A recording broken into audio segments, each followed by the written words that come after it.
बिस्मिल्लाहिर्रहमानिर्रहीम। अस्सलाम वालेकुम। सबसे पहले मेरा छोटा सा इंट्रोडक्शन। आई एम हाफिज अस्सलाम Shabbir and I am ACCA and CFIA member. What is CFIA? CFIA is a Certified Forensic and Investigative Auditor.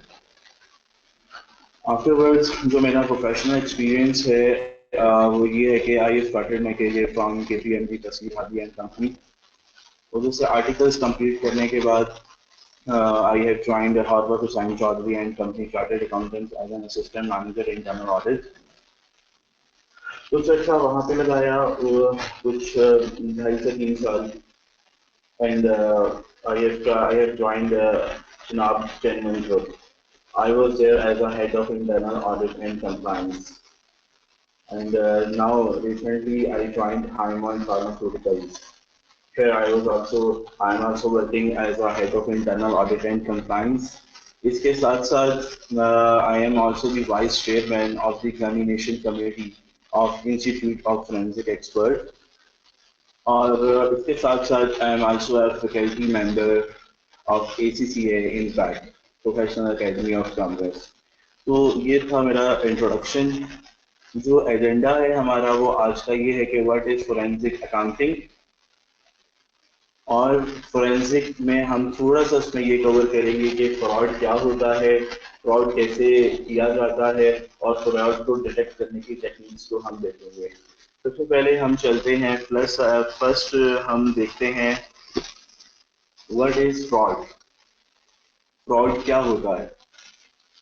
Fraud basically जो है हमारे पास फ्रॉड एक ऐसा इंटेंशनल एक्ट होता है जिसमें आप किसी को धोखा देते हैं, नुकसान पहुंचाते हैं, और उसके साथ साथ आप उसके अगेंस्ट कोई मॉनेटरी बेनिफिट रिसीव करते हैं। फ्रॉड एक ऐसा इंटेंशनल एक्ट जिसमें आप किसी को धोखा देते हैं, नुकसान पहुंचाते हैं, और फिर आप उसके अगेंस्ट आप कोई मॉनेटरी बेनिफिट रिसीव करते हैं।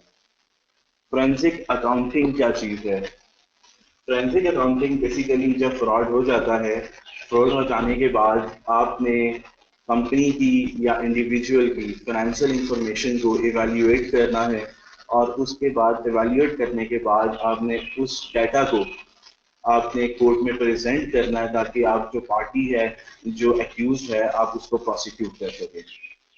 फोरेंसिक ऑडिटर के पास बेसिकली राइट आ जाता है कि वो कोर्ट में जाके एविडेंसेस को वो शो कर सकता है। ये है basically fraud and forensic accounting.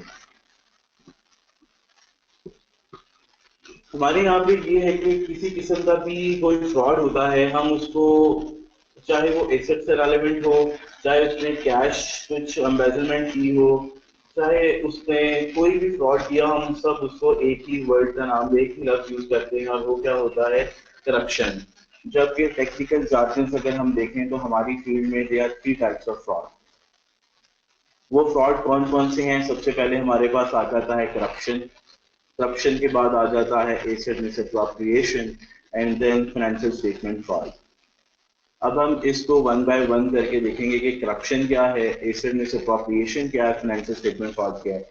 हम न्यूज़पेपर में तो यही देखते हैं, करप्शन होगी, फाइनेंशियल स्टेटमेंट फ्रॉड भी होता है तो हम करप्शन का ही नाम देते हैं। कैश एम्बेजलमेंट हो जाए हम उसको भी करप्शन का नाम देते हैं, but corruption is something else, asset misappropriation something else, and financial statement something else.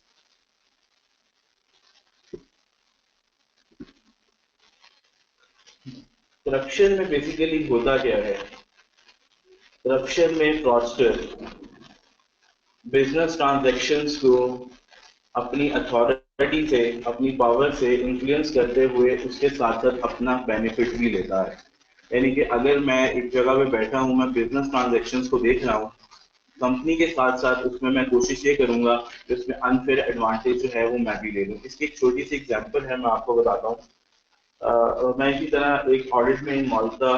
तो ये हुआ था कि कमर्शियल माल जिस तरह से हमारे यहाँ पे एग्जिस्ट करते हैं, अलफतेह मॉल है, मॉल ऑफ लाहौर है, और मॉल ऑफ लाहौर के साथ एम्पोरियम मॉल है, पैकेजेस मॉल है। ऑब्वियसली मैं नाम तो आपको डिस्क्लोज नहीं करूंगा कौन सा मॉल था। इनके मैं ऑडिट में इन्वॉल्व था। तो मैनेजमेंट ने क्या किया था, मैनेजमेंट ने ये जो एलईडी लाइट्स लगती है ना हमारे यहाँ पे, मैनेजमेंट ने अपनी कंजम्पशन को देखते हुए अगले 3 साल की एलईडी लाइट्स को जो है वो परचेज करके अपने स्टॉक में रख लिया था। अब जब ऑडिट हुआ तो हमने ये देखा यार, मतलब कि इतनी हैवी अमाउंट उन्होंने एक एलईडी लाइट पे खर्च कर दिया, और जो कि वो ऐसी कोई वैसा कोई एसेट भी नहीं था या ऐसा कोई मटेरियल भी नहीं था कि जो कि कल को वो मार्केट में मिले या नहीं मिलेगा तो हमारे जाके मॉल के जो हैं वो ऑपरेशन रुक जाएंगे। एक एलईडी लाइट्स तो आपको मार्केट में हर जगह पे अवेलेबल है। हमने मैनेजमेंट से इंक्वायरी किया, छोटी सी मीटिंग रखी, उनसे बात की कि यार ये एलईडी लाइट्स जो हैं वो आपने इतनी ज़्यादा जो 3 साल की कन्वेंशन के मुताबिक आपने परचेज की वजह क्या है। उन्होंने कहा कि हमारे परचेज वालों ने कहा कि जी हमें काफ़ी हैवी डिस्काउंट्स मिल रहे हैं तो हम ना इन एलईडी लाइट्स को अभी खरीद लेते हैं।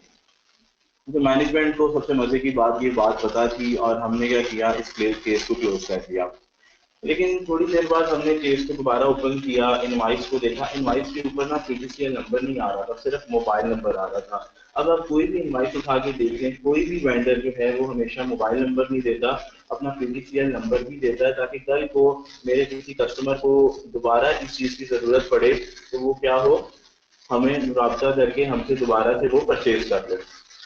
हमने कॉल की तो उसने ना क्या किया, उसने एलईडी लाइट का वही रेट बताया जो इनवाइस के मुताबिक था। अब कोई भी बंदा हो वो तो यही कहेगा ना यार, हमने जिस वेंडर को फोन किया उसने वही रेट बताया जो इनवाइस के ऊपर आ रहा है।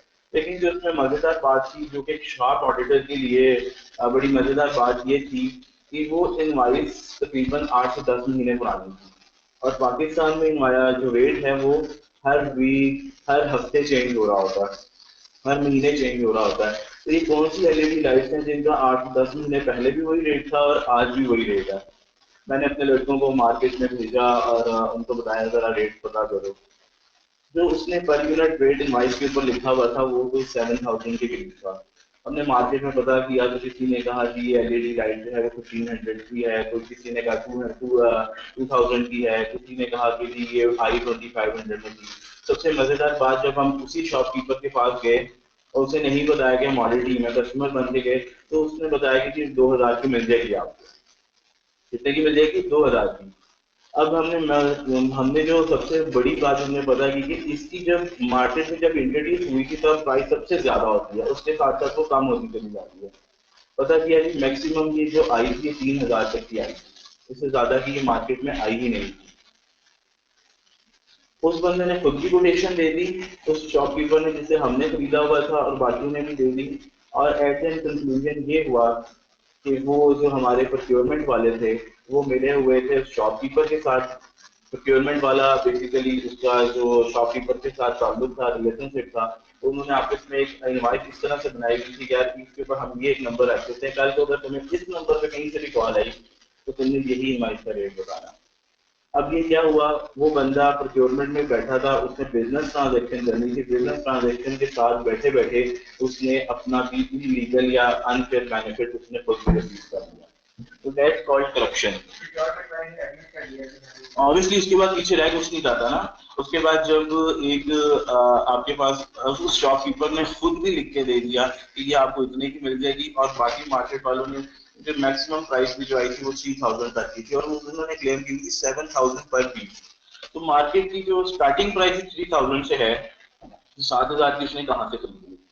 तो वो यही बात है कि फिर इंक्वायरी चली, डिसीजन हुआ, उसने एग्री किया, और फिर बाद में रिकवरी हुई, रिकवरी ऑब्वियसली 100% नहीं हो सकी और वो बंदा टर्मिनेट हो गया। करप्शन, जब आप किसी के साथ मिल जाते हैं और बिजनेस ट्रांजेक्शन्स के साथ साथ आप अपना बेनिफिट भी जब उठाते हैं तो वो आपका भी करप्शन में इन्वॉल्व होता है।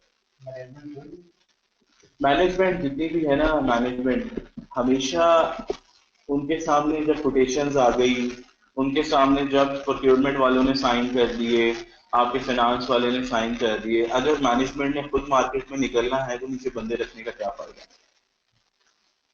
Question is this. अभी हम इसमें मजीद एग्जांपल्स देखेंगे, आप हैरान रह जाएंगे कि मैनेजमेंट बेसिकली स्ट्रैटेजिक डिसीजंस में इन्वॉल्व होती है। उन्हें पता है कि ये मेरे बंदे बैठे हैं और काम कर रहे हैं, जहाँ पे ट्रस्ट होता है वहीं पे बंदा जो है वो मार खा जाता है।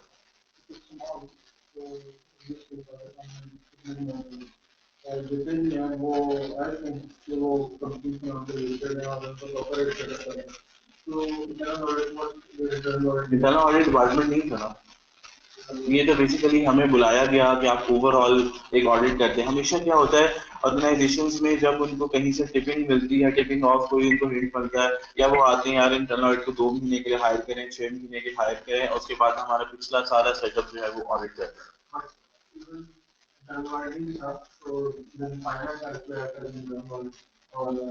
फिनांस का काम नहीं होता कि चीजों हाँ उसको उसमें बात जर्मन वाला वो मार्केट नहीं करता, लेकिन वो हर किस्म की लेकिन हमारे यहाँ पे क्या होता है कि प्रोक्योरमेंट का काम है चीजें ला के देना, कोटेशन देना, मैनेजमेंट ने अप्रूवल दे दी। जब मैनेजमेंट ने अप्रूवल दे दी है तो फाइनेंस वाले का उसमें सिर्फ ये रोल है कि जब अप्रूवल आएगी तो उसने पेमेंट कर दिया। फाइनेंस का जो रोल है, हाँ बट नहीं किया होगा ऑब्वियसली नहीं किया इंटरनल कंट्रोल। सबसे बड़ा जो इंटरनल कंट्रोल वीक है वो यही है कि इंटरनल ऑडिट डिपार्टमेंट नहीं है आपके। सेकेंड, करप्शन में इन्वॉल्व होता है ऑफर ब्राइब्स। ब्राइब्स में यानी कि अक्सर आपने टेंडर लेना हो तो आप अगले को ऑफर कराते हैं, यार ये अगर 20 लाख का टेंडर है तो लाइक 1 लाख रुपए ले लो, ये टेंडर हमारे नाम से कर दो। ये ब्राइब्स में हमारे कवर होता है। नेक्स्ट हमारे पास आ जाता है एसेट में से अप्रोप्रिएशन। एसेट बेस्ड अप्रोप्रिएशन में हमारे पास एम्बेजलमेंट आती है, कैश स्कैमिंग आती है, और कैश लार्सनी आती है। Embezzlement, act of dishonesty. Employees fake expenses claim करते हैं ऑर्गेनाइजेशंस में। ट्रैवलिंग, उन्होंने अगर हमारे 50 किलोमीटर, अगर मैं बहुत पैटी एग्जांपल दूं, 50 अगर किलोमीटर बन रहे हैं तो हम 100 किलोमीटर भी डाल देते हैं, हम 150 किलोमीटर भी डाल देते हैं। तो हम उसमें जब फेक एक्सपेंसेस क्लेम करते हैं तो आपके वो एम्बेजलमेंट में कवर होता है।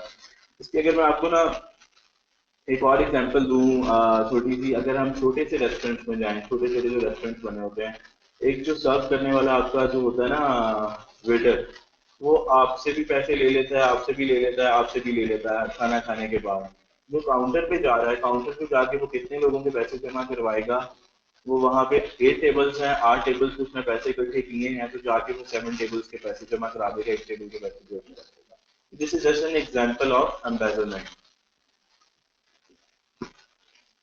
नेक्स्ट है हमारे पास कैश स्कीमिंग। कैश स्कीमिंग में ये होता है कि जब ऑर्गेनाइजेशंस अपनी रसीड्स को, कैश रसीड्स को हाइड कर लेती हैं ताकि हमारा रेवेन्यू कम हो जाए, जितना रेवेन्यू कम होगा उतना आपका प्रॉफिट कम होगा, जितना प्रॉफिट कम होगा उतना आपका टैक्स कम होगा। तो जब ऑर्गेनाइजेशंस अपनी कैश रसीड्स को छुपा लेती हैं, हाइड कर लेती हैं, उसको हम कैश स्कीमिंग का नाम देते हैं। दीज आर टेक्निकल जार्गन जो अब आप लोग अपनी फील्ड में यूज कर सकते हैं। Cash skimming. Asset misappropriation में एक और हमारे पास कवर होता है कैश लार्सनी।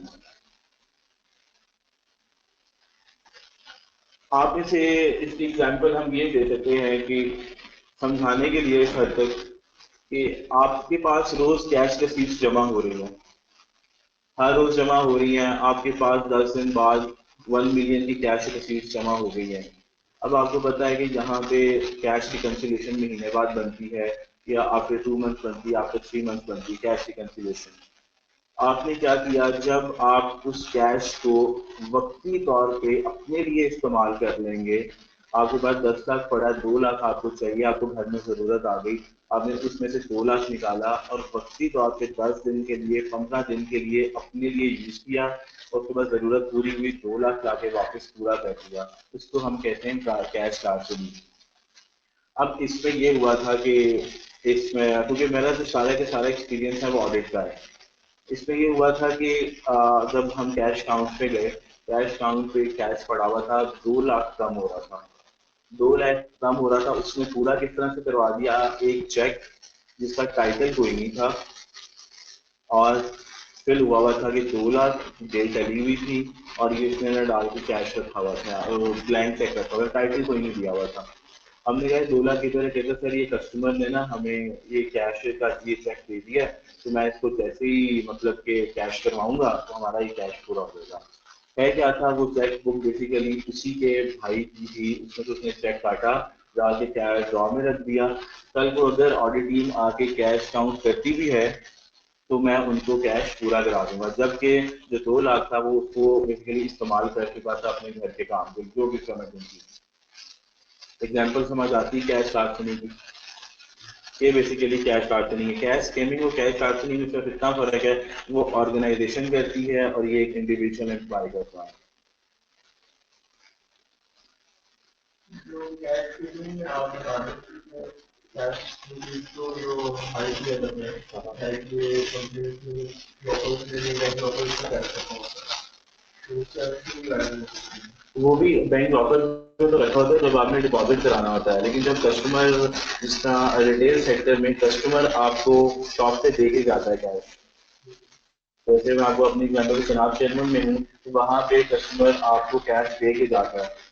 आपको डेली बेसिस पे आपकी जो सेल्स हो रही हैं, वो वहाँ पे क्या होता है कि लोग कैश दिए जाते हैं। अब उसके टैक्सी के पास तो कैश इतना जमा हो गया ना, अब आपकी पॉलिसी क्या है कि आपने कैश काउंट कब करना है, उसकी रिकन्सिलेशन कब बनानी है। अगर उसको पता है कि 10 दिन बाद कैश रिकन्सिलेशन होनी है, तो वो 8 दिन या 7 दिन के लिए वो कैश इस्तेमाल कर सकता है। डेली बेसिस पे जो है वो आपको कैश डिपॉजिट कराना चाहिए बैंक।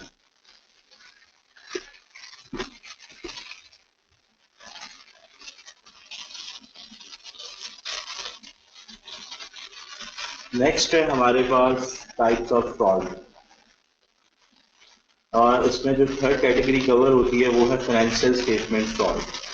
फाइनेंशियल स्टेटमेंट फ्रॉड में हम अपनी बैलेंस शीट को, फाइनेंशियल स्टेटमेंट को हम मैनिपुलेट करते हैं और इवेंट्स को हम क्या करते हैं जी, मिस रिप्रेजेंटेशन करते हैं। हमेशा मैनिपुलेशन रिकॉर्ड्स की होती है और मिस रिप्रेजेंटेशन किसकी होती है, इवेंट्स की। हम ये फाइनेंशियल स्टेटमेंट फ्रॉड इसलिए करते हैं ताकि हम लोग टैक्स इवेजन कर सकें, हम लोग लोनिंग ले सकें, हम लोग अपने टारगेट्स को अचीव करने के लिए या इंसेंटिव लेने के लिए हम फाइनेंशियल स्टेटमेंट्स को ओवर करके बताते हैं कि हमारा इतना प्रॉफिट हो गया, या एक्सेस को हम ओवर करके बताते हैं। तो फाइनेंशियल स्टेटमेंट फ्रॉड बेसिकली जो आपकी फाइनेंशियल स्टेटमेंट्स को मैनिपुलेट करना है, विंडो ड्रेसिंग करना है, वो बेसिकली आपका फाइनेंशियल स्टेटमेंट्स फ्रॉड।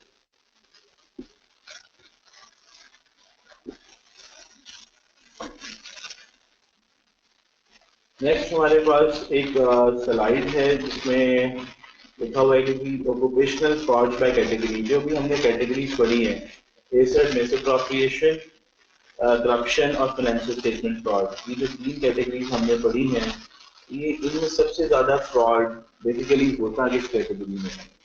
करप्शन में होता है, या फाइनेंशियल स्टेटमेंट फ्रॉड में होता है, या एसेट मिसअप्रोप्रिएशन में होता है?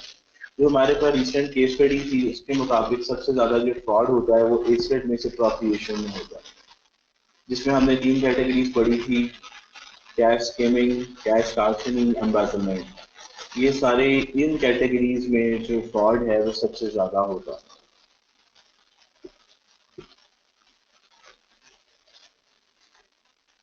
स्टैटिस्टिकल ओवरव्यू ऑफ फ्रॉड, इसमें हमारे पास कुछ डिपार्टमेंट्स दिए हुए हैं, accounting department, operation department, sales department, executive customer service department और अदर डिपार्टमेंट। केस स्टडी के मुताबिक जितने भी ऑर्गेनाइजेशन में डिपार्टमेंट होते हैं, इसमें से सबसे ज्यादा फ्रॉड करता है कौन सा डिपार्टमेंट है? वो होता है अकाउंट डिपार्टमेंट, क्योंकि अकाउंट डिपार्टमेंट रिपोर्टेबल होता है मैनेजमेंट को। अगर मैनेजमेंट ने भी फ्रॉड करवाना है तो अकाउंट्स के थ्रू करवाएगी, और अगर अकाउंट्स वालों ने फ्रॉड करना है तो उनके लिए वैसे ही बहुत आसान है, क्योंकि फाइनेंशियल स्टेटमेंट उनके पास है, चेक्स बनाना उनके पास है, चेक्स की रिकन्सिलेशन करना उनके पास है। तो सबसे ज्यादा जो डिपार्टमेंट हमारा रिस्की होता है वो अकाउंट डिपार्टमेंट होता है, फ्रॉड के हवाले से जो सबसे ज्यादा इन्वॉल्व होता है।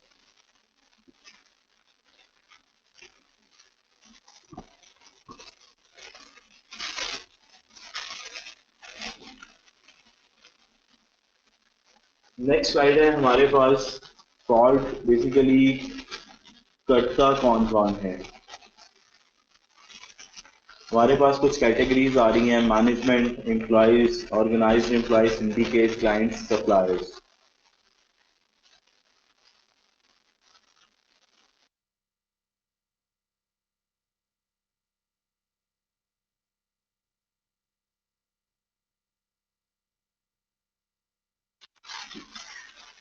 नेक्स्ट हमारे पास जो स्लाइड है वो ये है कि फ्रॉड कमिट करता कौन कौन है।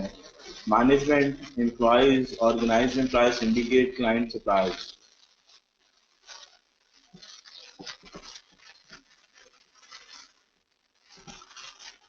मैनेजमेंट करती है फ्रॉड, एम्प्लॉयज करते हैं organized employees syndicate. Organized employees syndicate क्या होता है? जब 3 से 4 लोग या 1 से ज्यादा लोग मिलकर फ्रॉड करते हैं उसको हम कहते हैं ऑर्गेनाइज्ड एम्प्लॉय सिंडिकेट। मैनेजमेंट जो है वो 55% जितने भी रिपोर्ट केस हुए फ्रॉड के उसमें जो इन्वॉल्वमेंट थी मैनेजमेंट की 55% थी ज्यादातर फ्रॉड की, एम्प्लॉयज की 30% थी, organized employee syndicate 6%, clients 5% and supplier 4%। इसका मतलब ये है कि जितने भी फ्रॉड हमारे रिपोर्ट होते हैं उसमें ज्यादातर मर्जी मैनेजमेंट की अपनी होती है कि फ्रॉड किया जाए। ये साइड बहुत इंपॉर्टेंट है कि जब भी फ्रॉड होता है तो उसके पीछे ज्यादातर जब भी इन्वेस्टिगेशन भी होती हैं यही समझा जाता है कि मैनेजमेंट को इन्वेस्टिगेट किया जाए कि उनको क्यों नहीं पता लगा या उन्होंने क्यों नहीं करवाया।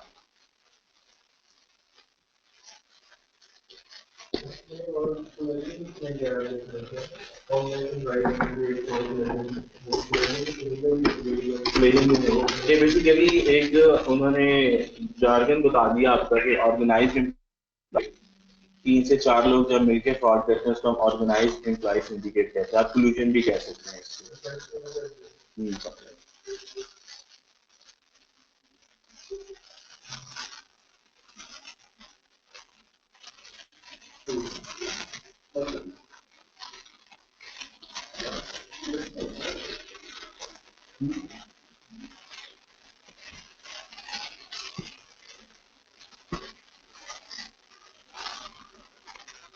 नेक्स्ट स्लाइड में हमारे पास है कि जो फ्रॉड करने वाले होते हैं उनका बेसिकली कैरेक्टरिस्टिक्स क्या होते हैं।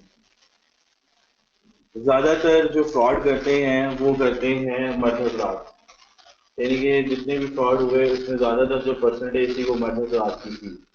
यानी कि जो फीमेल्स हैं वो इस हवाले से जरा मासूम है, वो बेसिकली फ्रॉड नहीं कर सकती, शायद उनकी कैपेबिलिटी में भी ना हो या हम लोगों में एशियंस हैं वो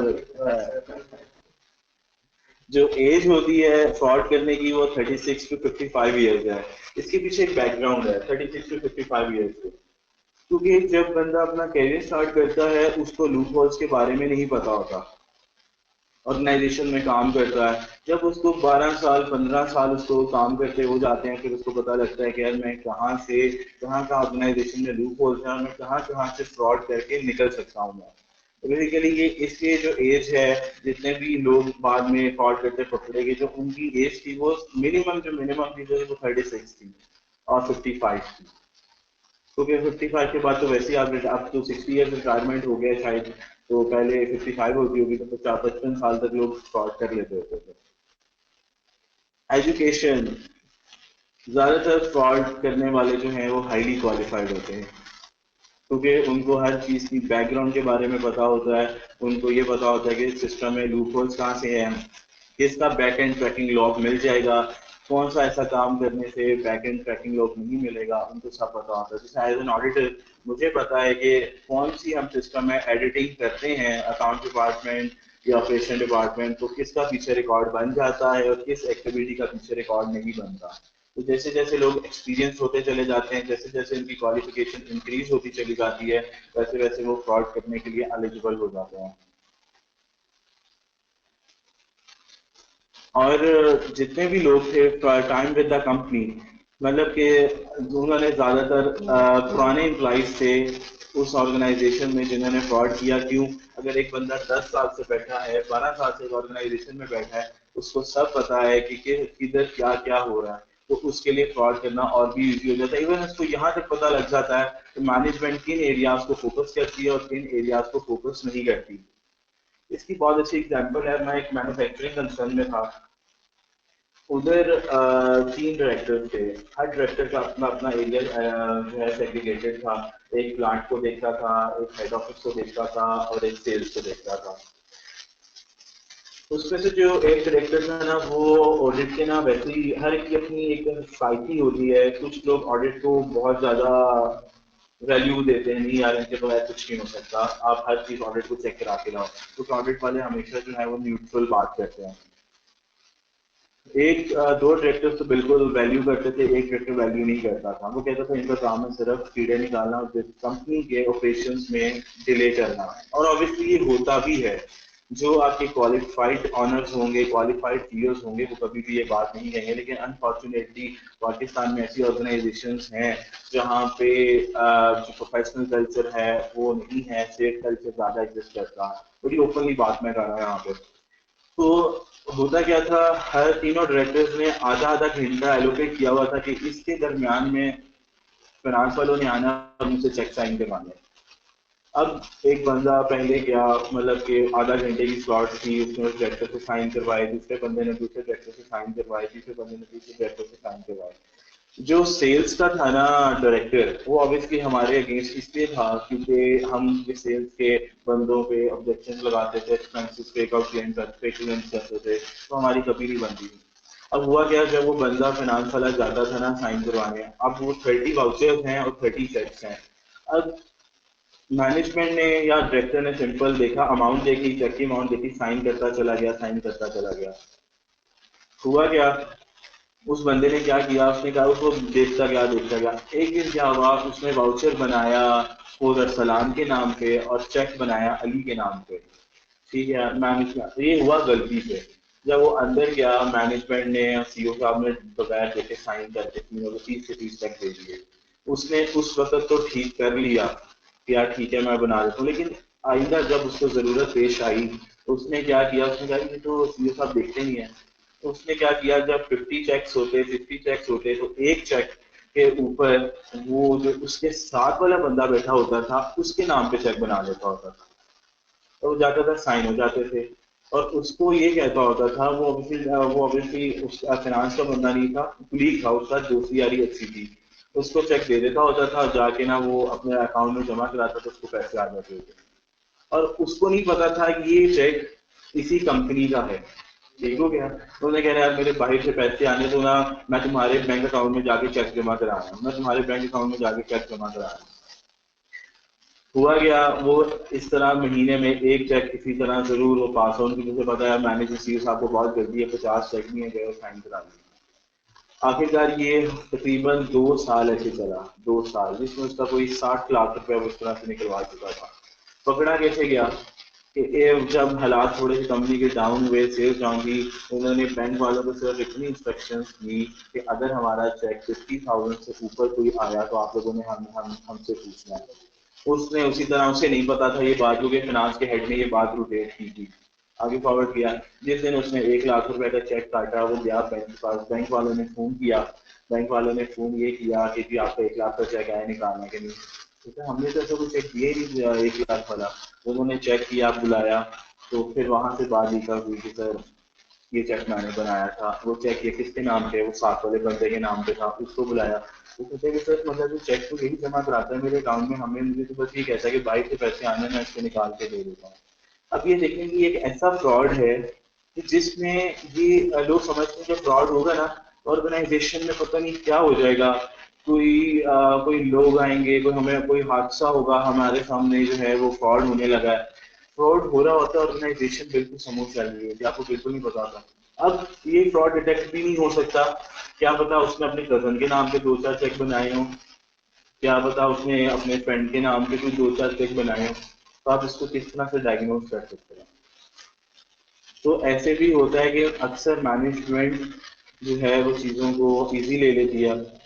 और इवन के जब चेक बनता है तो चेक का जो वो होता है आपका फोलियो, पोर्टफोलियो जिसे आप कह सकते हैं, अकाउंट फोलियो कह सकते हैं आप, उसके ऊपर ऑडिटर साइन करते होते थे। तो इंटरनल ऑडिट डिपार्टमेंट था, साइन कर लेते होते थे वो कि ये ऑडिट वाले के चलिए हमने चेक ऑडिट कर लिया। वो क्या करता था, अक्सर ऑडिट के जाने के बाद चेक साइन करवाता होता था। तो ये तरीके निकाल लेते हैं आप।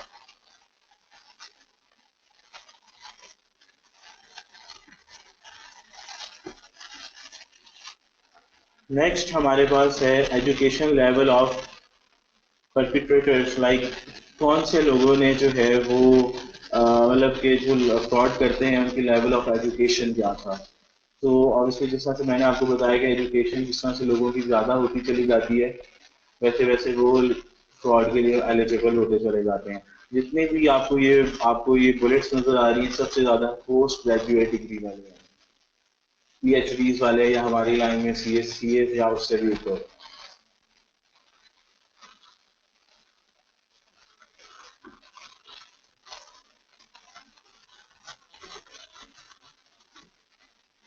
नेक्स्ट है हमारे पास फ्रॉड डिटेक्ट कैसे होता है। हमारे पास मतलब कि ये कुछ 2014 तक की अपडेट्स हैं, क्योंकि एक स्टडी होती है कभी 2 साल बाद कभी 3 साल बाद। जो टिप्स होता है टिपिंग ऑफ, मैनेजमेंट को जब भी फ्रॉड पता लगता है या तो वो टिपिंग ऑफ के थ्रू पता लगता है, और सेकंड जो परसेंटेज हाईएस्ट आ रही है वो मैनेजमेंट रिव्यू की वजह से पता लगता है। इंटरनल ऑडिट की वजह से सिर्फ 14.1% पता लगा, एक्सीडेंटली अगर पता लगा तो 6.8%, असिस्टेंट डॉक्यूमेंट ऑडिट से 4.2%, एक्सटर्नल ऑडिट से 3.0%। हम आगे ये भी पढ़ेंगे कि एक्सटर्नल ऑडिटर्स क्यों नहीं फ्रॉड डिटेक्ट कर सकते, वो उनका क्या वजह है, हालांकि वो भी साल बाद आते हैं, उनकी परसेंटेज तो इंटरनल ऑडिट से भी छोड़ी है। Surveillance monitoring and law enforcement 2.2%। अब सर्वेलेंस मॉनिटरिंग भी बहुत अच्छा आपका कंट्रोल है देखा जाए तो, लेकिन हम लोग कैमराज भी लगवा लेते हैं, आपने सर्वर भी इंस्टॉल कर लिया, वीडियो भी बैकअप हो रही है, लेकिन उसको देखने के लिए कोई नहीं बैठा हुआ, क्योंकि हर वक्त एक साइलेंट वीडियो कौन देखेगा सारे वक्त सारे दिन की, और डिफरेंट एंगल से। तो ऑब्वियसली ये आपका कंट्रोल है, लेकिन ये फ्रॉड हो जाने के बाद आपको हेल्प करता है कि फ्रॉड कैसे हुआ था, कौन आया था, कौन गया था, किस तरह से फ्रॉड हुआ। टिपिंग ऑफ 42.2%, मतलब टिपिंग के थ्रू एक होता है हमारे पास एंटी फ्रॉड हॉटलाइन कल्चर, एक ईमेल ऑर्गेनाइजेशन ऐसी बना लेती है कि जिस पे आपको कोई भी ईमेल कर सकता है विदाउट अपना नाम बताए हुए, अपना कोई इंट्रोडक्शन दिए हुए कि आपकी ऑर्गेनाइजेशन में ये एक सस्पिशियस एक्टिविटी हो रही है। तो इससे अगर कोई, और ये अक्सर इसका बेनिफिट भी हो जाता है, ऐसी ऐसी आपको चीजें पता लगती हैं कि आप अगर उनको वेरीफाई करने जाते हैं, वो शायद ईमेल तो गलत हो, किसी ने मजाक किया हो, लेकिन उसके अगेंस्ट जब वेरिफिकेशन करने जाएंगे तो दो चार चीजें आपको कुछ ऐसी नजर आ ही जाएंगी।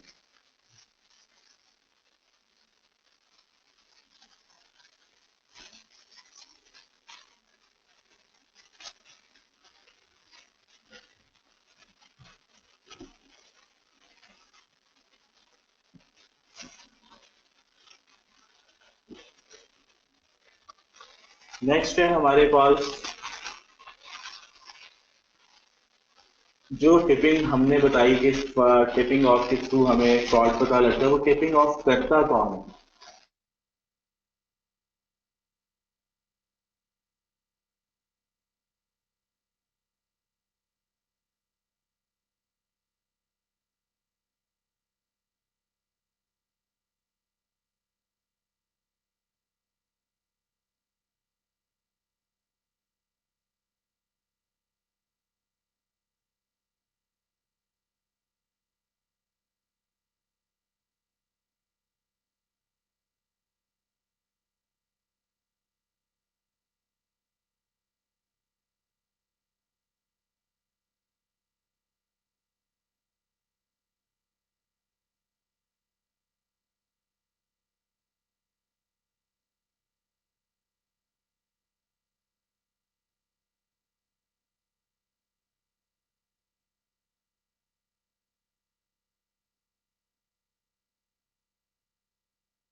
बात करें तो दोबारा करना।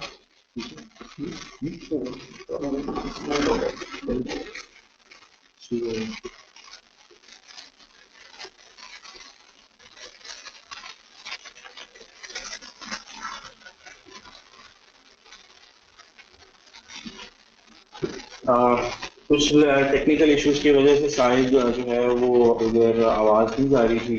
हम थोड़ा सा रिपीट करते हैं कि फ्रॉड जो है वो बेसिकली करता कौन है। फ्रॉड जो है वे करते हैं जी जो ज़्यादातर लोग हैं वो मर्द हजरात करते होते हैं फ्रॉड। और जो उनकी एज है वो बेसिकली 36 to 55 ईयर्स के दरमियान होती है। और जो 36 to 55 ईयर्स के दरमियान होती है वो इसलिए होती है क्योंकि ऑर्गेनाइजेशन में जितने भी लोग होते हैं वो जब उनको 10-12 साल का एक्सपीरियंस हो जाता है, जब उनको 10-12 साल का एक्सपीरियंस हो जाता है उन्हें ऑर्गेनाइजेशन के जितने भी लूप होल्स हैं उनको वो पता लग जाते हैं, जिसके बाद से वो देख सकते हैं कि वो किधर किधर से अपने आप को बचा सकते हैं। और 55 ईयर्स ऑफ एज तक वो इसलिए फ्रॉड कर सकते हैं क्योंकि पहले रिटायरमेंट 55 तक थी, तो शायद अब एज बढ़ गई है। जैसे जैसे आपकी एजुकेशन जो है वो इंक्रीज करती हुई चली जाएगी वैसे वैसे you are eligible to do the fraud, क्योंकि आपको बैक एंड हिस्ट्री के बारे में सारा कुछ पता लग जाता है। बैक एंड हिस्ट्री के मुताबिक कि सिस्टम के अंदर कहाँ लूप होल्स हैं, कहाँ लूप होल्स एग्जिस्ट नहीं करते हैं। मेजॉरिटी जो होती है वो आपके जितने भी क्राइम करने वाले होते हैं वो हाईली क्वालिफाइड होते हैं और फर्स्ट टाइम ऑफेंडर्स होते हैं। तो वो फर्स्ट टाइम क्यों करते हैं उसकी हम रीजन आगे पढ़ लेते हैं।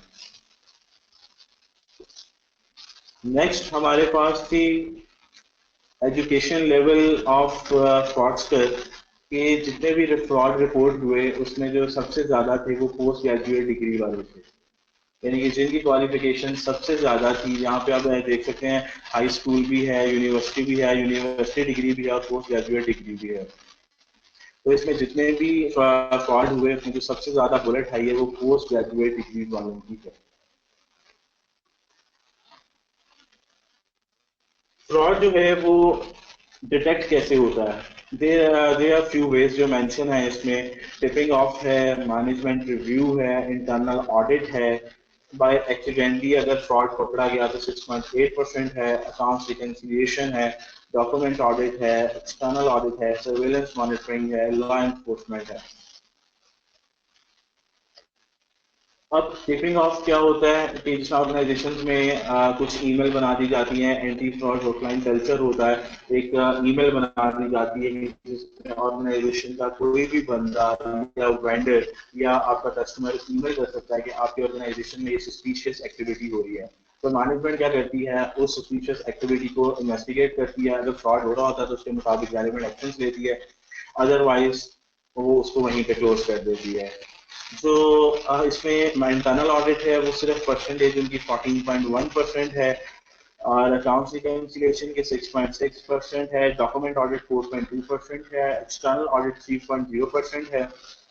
एक्सटर्नल ऑडिटर्स फ्रॉड क्यों नहीं पकड़ सकते उसकी आगे एक स्लाइड देनी हुई है, लाइक उसकी हम रीजन बताएंगे कि एक्सटर्नल ऑडिटर्स जो हैं उनकी क्या लिमिटेशंस होती हैं जिसकी वजह से उनकी नज़र से वो फ्रॉड नहीं गुजर रहा। सर्वेलेंस मॉनिटरिंग है। अब कैमराज हम लोग लगा देते हैं ऑर्गेनाइजेशन के अंदर, तो वहां पे लगा दिया हमने, डिफरेंट एंगल्स के साथ कैमराज लगा दिया, आपने सर्वर सेटअप भी इंस्टॉल कर दिया, लेकिन उसके बाद क्या होता है उसको देखने वाला कोई नहीं होता कि सारा दिन क्या एक्टिविटी चल रही है। सर्वेलेंस मॉनिटरिंग जो होती है हमेशा फ्रॉड हो जाने के बाद काफी हेल्पफुल होती है। ये प्री एक्टिव मैयर नहीं है, ये बेसिकली जब फ्रॉड हो जाता है तो पोस्ट मैयर है कि आपने इसको फ्रॉड को पकड़ना कैसे है।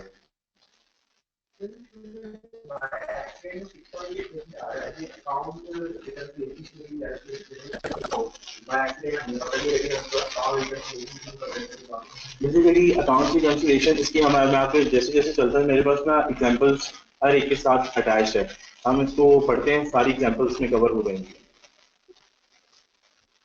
अब हमने देखा कि लास्ट स्लाइड पे टिपिंग ऑफ जो है वो 42% थी, लेकिन टिपिंग ऑफ होती कैसे है वो हम नेक्स्ट स्लाइड पे देखते हैं कि सबसे ज्यादा जो टिपिंग ऑफ है वो इम्प्लॉइज करते हैं 48%। यानी कि एम्प्लॉइज ही बता देते हैं आपको कि फ्रॉड हो रहा है आपकी ऑर्गेनाइजेशन में, वो इसलिए बता देते हैं कि आपका डिपार्टमेंटल क्लासेस चल रहे होते हैं, वो हर बंदा एक दूसरे के पीछे पड़ा होता है, तो वो बता देता है कि सर आपकी ऑर्गेनाइजेशन में फाइनेंस का बंदा वो ये काम कर रहा है और ऑडिट वाले ये काम कर रहे हैं। तो आप इसमें एम्प्लॉइज के इतने क्लैशेस होते हैं जिसकी वजह से वो एक दूसरे के जितने भी लूप होल्स हैं वो बता देते हैं।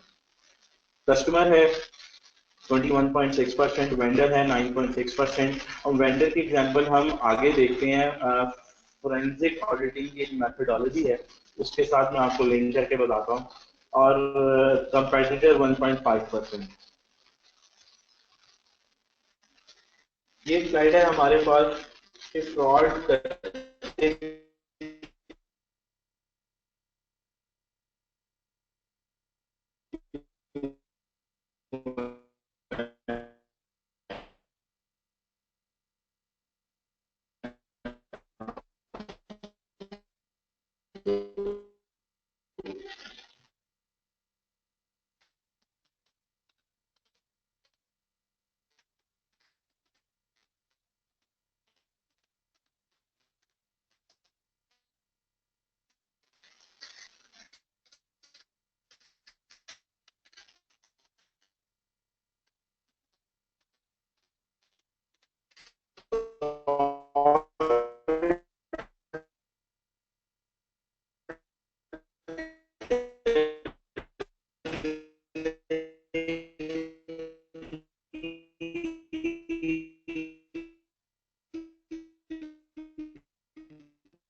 जो सेवन रीजंस हैं फ्रॉड करने की, सबसे पहले प्रेशर है। प्रेशर में हमारे पास इनएबिलिटी टू पे यूटिलिटी बिल्स,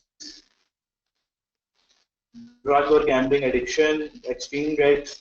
और उसके अलावा आपने अगर कोई प्रोडक्ट टारगेट्स अचीव करने हैं उसके प्रेशर की वजह से, और डिजायर और स्टेटस सिंबल्स, लाइक ये हमारी कुछ रीजंस होती हैं जिसकी वजह से हम लोग जो है वो फ्रॉड करने के लिए मजबूर हो जाते हैं। अपॉर्चुनिटी, अपॉर्चुनिटी ये है कि जब आपको एक दफा मौका मिल जाता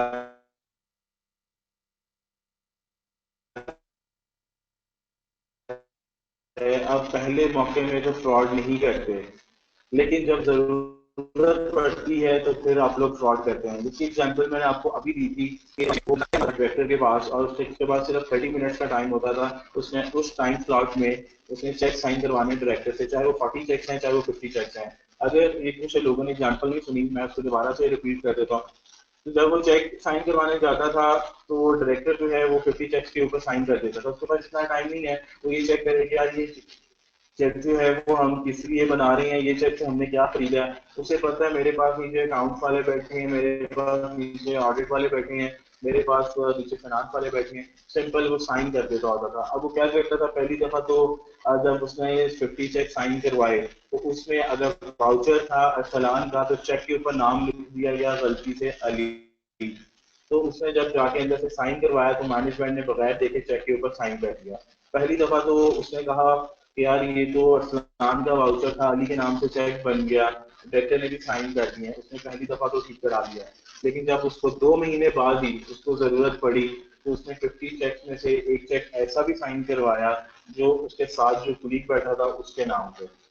अब मैनेजमेंट ने सिंपल साइन कर दिया और वही बंदा वो चेक निकालता था अपने साथ वाले कुलीग के बैंक अकाउंट में जमा करवा देता था और उसको कहता था मेरे पैसे बाइक से आने तो तुमने जो है मुझे ला दो।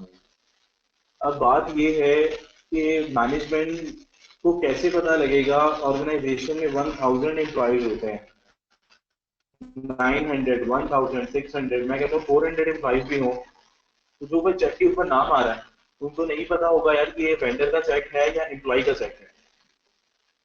और वो मैंने आपको बताया था कि वो डायरेक्टर वो बंदा हमेशा ऑडिट के जाने के बाद ही साइन करवाता होता था डायरेक्टर के। क्यों? तो लेट सेटिंग्स हमारे यहाँ पे कल्चर है। ऑडिट वाले 6 बजे चले गए, 7 बजे चले गए, डायरेक्टर हमारे 9 बजे तक बैठे हुए, तो रात को गया सर चेक रहेंगे साइन कर दो, डायरेक्टर ने बोला ये नहीं उन्होंने कहना कि ऑडिट नहीं हुआ तो सुबह चेक करवा लेना, उन्होंने साइन। तो इसलिए जब आपको एक दफा मौका मिल जाता है तो आप लोग फिर फ्रॉड कर लेते हैं।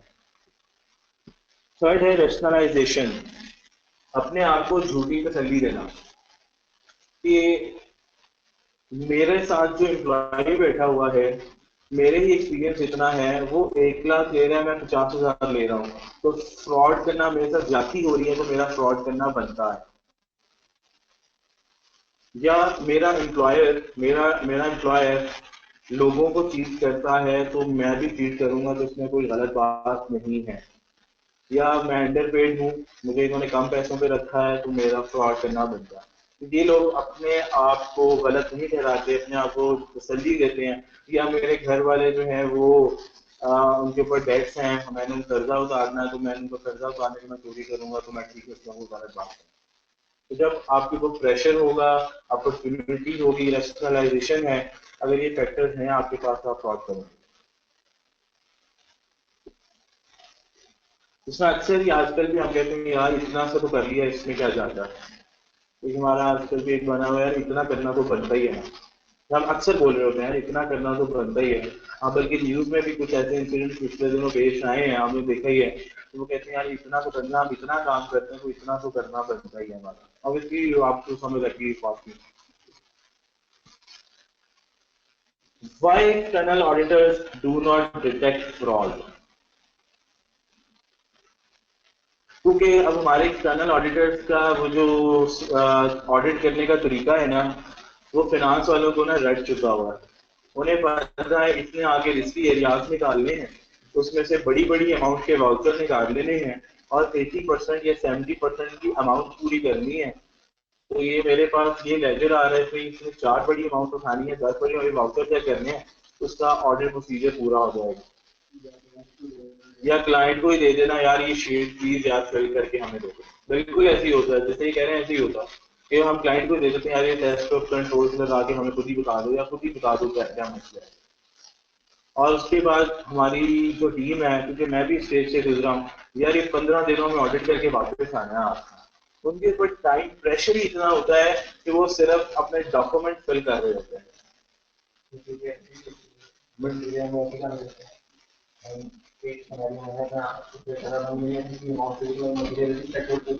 हाँ, उसको जाने दिया, मतलब कि एक हम जब मटीरियलिटी लेवल की बात करते हैं ऑब्वियसली स्टैंडर्ड्स में भी है, बट मेरी नजर में वो मटीरियलिटी लेवल एक लाइसेंस है। हमने ऑर्गेनाइजेशन को लाइसेंस दे दिया यार इतने तक का तुम फ्रॉड कर सकते हो, ऐसे ही है ना। लेकिन मटीरियलिटी लेवल के अमाउंट कोई आएगी उसके अंदर तो वो हम इग्नोर कर देते हैं। मेरी नजर में वो लाइसेंस है, हमने लाइसेंस दे दिया इतना तुम फ्रॉड कर सकते हो। हाँ,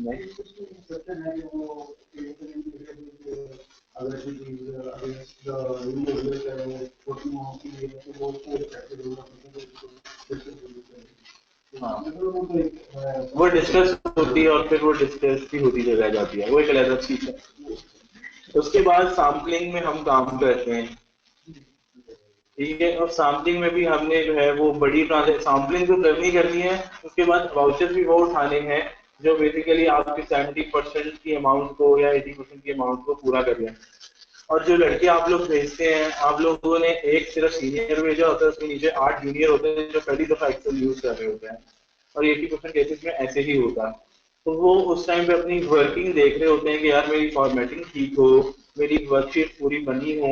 वो उनका जहन, उन जूनियर का जहन उस तरफ नहीं होता कि वो देख सके, और फील्ड वर्क में ज्यादातर आपके जूनियर इन्वॉल्व होते हैं। Inexperienced auditors, time and cost limitation, use of estimates, fraud is planned activity। और पहला तो वो हमने भी एक डिस्क्लोजर दिया हुआ है बड़ा इजीली कि फ्रॉड को पकड़ना वो एक्सटर्नल ऑडिटर्स की जिम्मेदारी नहीं है। अगर गलती से उनकी आंखों के आगे से गुजर जाए तो वो पकड़ लेंगे, तो ऑब्वियसली वो फिर इस डिस्क्लोजर के बाद पीछे रहा कुछ नहीं जाता।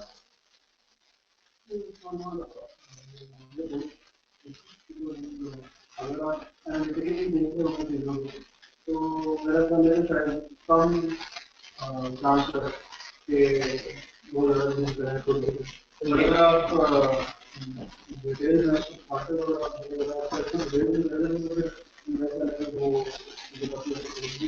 लेकिन उसमें ये लेकिन उसमें वही बात है ना, मैं आपको जब आपने पहले ही ऑडिटर को बता दिया कि आपकी जिम्मेदारी नहीं है तो वो क्यों करेगा।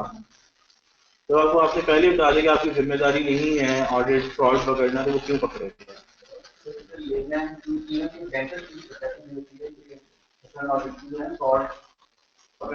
हाँ, कोई मसला नहीं हो, इवन कि उनकी फाइनेंशियल लाइन भी डिपेंड कर रही होती है और रिपोर्ट के साथ फाइनेंशियल एग्रीमेंट और रिपोर्ट वो भी ऑन टाइमली बेसिस, तो उसकी बेसिस पर फाइनेंशियल ग्रांट करेंगे। मेरी उनके क्लाइंट के बैंक से डिस्कस करेंगे, तो बैंक वाले बैंकर कुछ बोल रहा था यार आप कैसी बात कर रहे हैं, तो मैं कुछ कर क्या करना तो क्या आपने जब ऑडिट रिपोर्ट में ये बात भी लिखी कि जो अकाउंट्स आपको प्रोवाइड कर दिए गए हैं वो मैनेजमेंट ने जो प्रोवाइड किए हैं वो उसने ठीक प्रोवाइड किए हैं, और उसके ऊपर वो शायद मैनेजमेंट फाइन करती है। जब एक चीज आपको दे दी है, अब वो आपने उसके अंदर ही प्ले करना है। अब हमें भी पता ऑर्गेनाइजेशन में क्या हो रहा है, आप सबको भी पता, आप सारे प्रोफेशनल्स हैं। जो मैनेजमेंट ने आपको अकाउंट दे दिए वो आपने उसके अंदर प्ले करना है। आप उससे हट के उनसे बात नहीं कर सकते, आप उनके सिस्टम्स नहीं चेक कर सकते कि क्या उन्होंने जो हमें डाटा दिया है क्या वो ठीक दिया है कि गलत दिया है।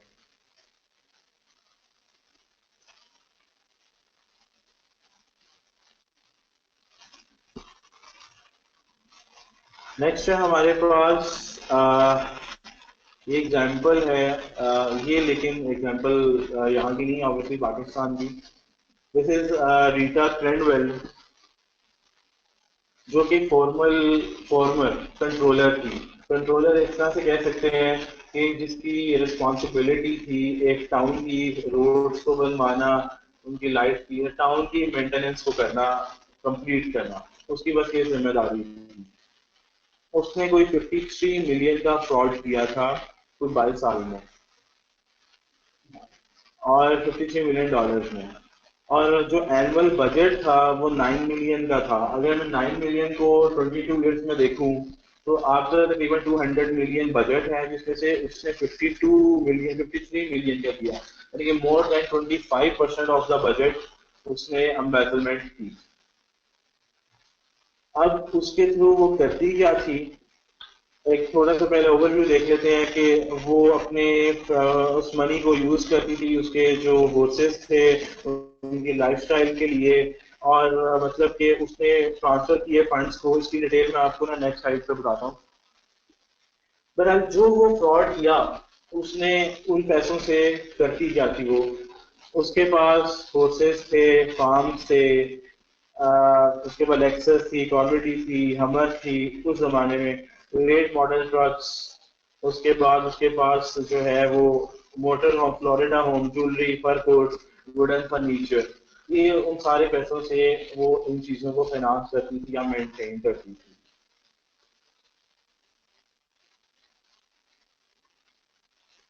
हमेशा गवर्नमेंट में जब आप होते हैं तो गवर्नमेंट अपने बैंक अकाउंट्स देती है कि ये आपने बैंक अकाउंट है हमारे, आप इसमें अथोराइज्ड सिग्नेचरी हैं, तो ये आपने बैंक अकाउंट के थ्रू जो करनी है वो आपने ट्रांजेक्शन करनी है। जो पहले 5 अकाउंट हैं वो गवर्नमेंट के थे, जिसमें ये सिग्नेचरी की वीटा कैंडल। छठे वाला वो यूज होता था सिर्फ पेमेंट के लिए बैंक अकाउंट, यानी कि गवर्नमेंट ने पहले 5 बैंक अकाउंट में पेमेंट जमा करा दी, और जो सी पेमेंट करनी है वो पहले छठे उसमें आती थी डेवलपमेंट फंड में, और फिर उसके बाद इस बैंक अकाउंट का चेक दे दिया जाता था वेंडर को जिसको पेमेंट करनी है। जो भी पेमेंट होगी वो पहले पेमेंट इन 5 बैंक अकाउंट में से निकल के छठे में आएगी, छठे के बाद चेक जो है वो डिलीवर कर दिया जाएगा।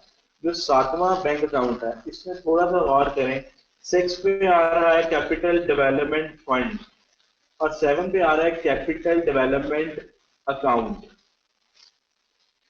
CDF और CDA। RF क्या है वो मैं बताता हूँ। कैपिटल डेवलपमेंट फंड और कैपिटल डेवलपमेंट अकाउंट, उसने एक बैंक अकाउंट बना लिया और जिसकी वो सिग्नेचरी खुद से थी। अब वो करती क्या थी,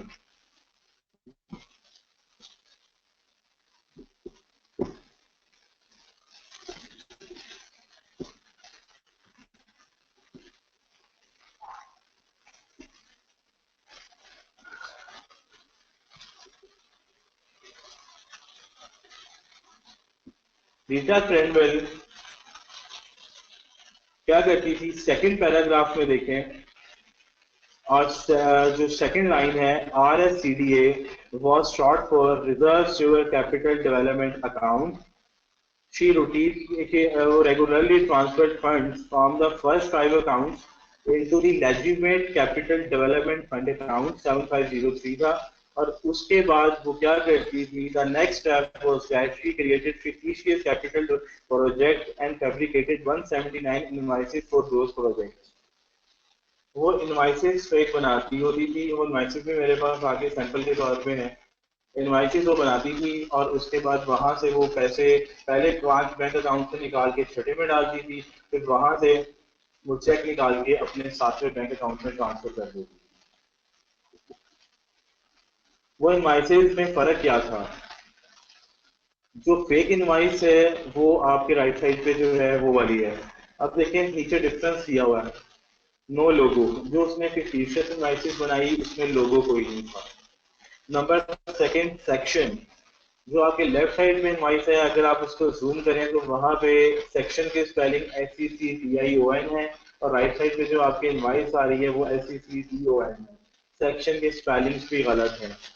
थर्ड आपके पास जो है वो कॉन्टेक्ट इंफॉर्मेशन, टेलीफोन नंबर आपका जो है वो क्लियर नहीं हो रहा। ज्यादातर लोग जब भी फेक इनवाइस बनाते हैं तो उसे कॉन्टेक्ट नंबर नहीं देते ताकि पीछे कोई रिसोर्स ना हो, कोई गई ना हो उसको फाइंड आउट करने का। लेकिन ऑडिटर्स किधर थे, एक्सटर्नल ऑडिटर्स किधर थे, वो यहाँ पे बता रहे हैं जी। क्लिफ्टन प्रिपेयर्ड, क्लिफ्टन बेसिकली एक फॉर्म थी, वो फाइनेंशियल स्टेटमेंट बनाती होती थी सिटी ऑफ डिक्सन की, डिक्सन की, जिसकी ये सिग्नेचरी है रीटा क्रेनवेल। सेकंड बुलेट में लिखा हुआ है कि Clifton also aware that Rita Cranwell prepared hand written cheques that bypass the general as a system maintained by Clifton. और थर्ड स्टेप है जी वो सिक्योरिटाइज नहीं करवाती थी काउंसिल से, मतलब कि वो चेक काउंसिल को भी बताने होते थे। वो क्या करती थी, वो चेक्स बनाती थी ना, वो मैनुअल चेक्स बनते थे, सिस्टमेटिक चेक्स नहीं बनते थे, और वो काउंसिल को भी नहीं बताती थी कि ये चेक्स हैं। सिर्फ ये पॉलिसी थी यहाँ पे कि आपने अपने काउंसिल को एक दफा टैक्स की अपडेट देनी है, सिक्योरिटाइज करवाने हैं कि ये चेक्स में देने लगे। ये लोग जो ऑडिटर्स थे, ये लोग उनके एक्सटर्नल ऑडिटर्स भी थे और रीटा क्रेनवेल के पर्सनल ऑडिटर्स भी थे, जहाँ पे कॉन्फ्लिक्ट ऑफ इंटरेस्ट आ गया। ये लोग रीटा क्रेनवेल की पर्सनल टैक्स रिटर्न फाइल करते होते थे, जहाँ पे इनको क्लियर था कि उसकी उतनी सैलरी नहीं है जितना वो खर्चा कर रही है। उन्होंने इसलिए नहीं डिस्क्लोज किया कि उनका अपना क्लाइंट भी चला जाएगा, रीटा क्रेनवेल जिनकी वो पर्सनल टैक्स रिटर्न फाइल कर रहे हैं और उनका एक्सटर्नल क्लाइंट भी चला जाएगा, इसलिए कॉन्फ्लिक्ट ऑफ इंटरेस्ट की ये रिक्वायरमेंट रखी गई है। इसके साथ साथ जो सेकंड कॉलेज है, इनका जो है वो एक्सटर्नल ऑडिटर्स का रिलेशनशिप बन गया था रीता कैंडवेल के साथ। In spite of the audit relationship existed between Clifton and the city of Dixon, Clifton partners and associates never considered that a controller spending beyond means. और थर्ड पॉइंट पे last लिखा हुआ है, थर्ड पॉइंट पे जो second line है, he had sought dates with Rita Cranwell, had a dinner at her house and even still recommended the recipes। और उसको वो बुलाते होते थे रीड के नाम से। मतलब कि यहाँ पे फ्रॉड इसलिए नहीं एक्सटर्नल ऑडिटर्स ने पकड़ा क्योंकि उनका एक पर्सनल रिलेशनशिप भी था, उनका एक्सटर्नल रिलेशनशिप भी था और उनकी वो कस्टमर भी थी एज अ टैक्स रिटर्न के लिए। एंड में जो हमारे ऑडिटर्स हैं, अब ये फ्रॉड बेसिकली पकड़ा कैसे गया? फ्रॉड ऐसे पकड़ा गया कि रीटा कैंडवेल 4 हफ्ते के लिए छुट्टियों पे चली गई और पीछे से एक स्वैनसन था, उन्होंने उसकी जगह पे उसको रिप्लेसमेंट के लिए बुलाया। क्या हुआ कि जो सातवें बैंक अकाउंट की जो बैंक स्टेटमेंट थी वो बेसिकली पीछे से कहीं डिलीवर हो गई, स्वैनसन ने देख लिया और जब ये एक्सीडेंटली पकड़ा गया, ठीक है, किसी ने क्वेश्चन किया था, जब एक्सीडेंटली पकड़ा गया फिर आपने किया था कि वो छुट्टियों पे चली गई, पीछे से सातवें बैंक अकाउंट की जो सारी स्टेटमेंट थी वो आ गई, स्वैनसन ने देखी जो रीटा कैंडवेल का रिप्लेसमेंट पे था, उसने कहा यार ये सारे पैसे तो उस अकाउंट से ट्रांसफर हो रहे हैं और ये वाला बैंक अकाउंट तो हमारा ऑथोराइज्ड है ही नहीं, तो उन्होंने एफबीआई को बता दिया। और एफबीआई ने जब एक्सटर्नल ऑडिटर्स को पकड़ा तो उन्होंने कहा कि हमें तो ये एथिक्स के बारे में पता ही नहीं था कि कॉन्फ्लिक्ट ऑफ इंटरेस्ट भी होता कि नहीं होता।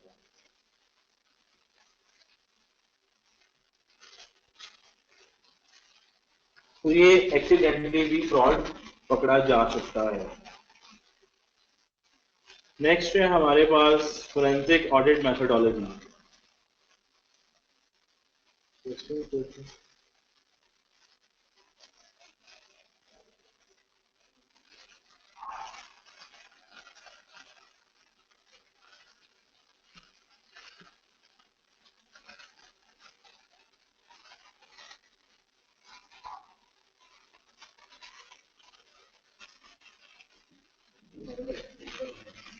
हम देखते हैं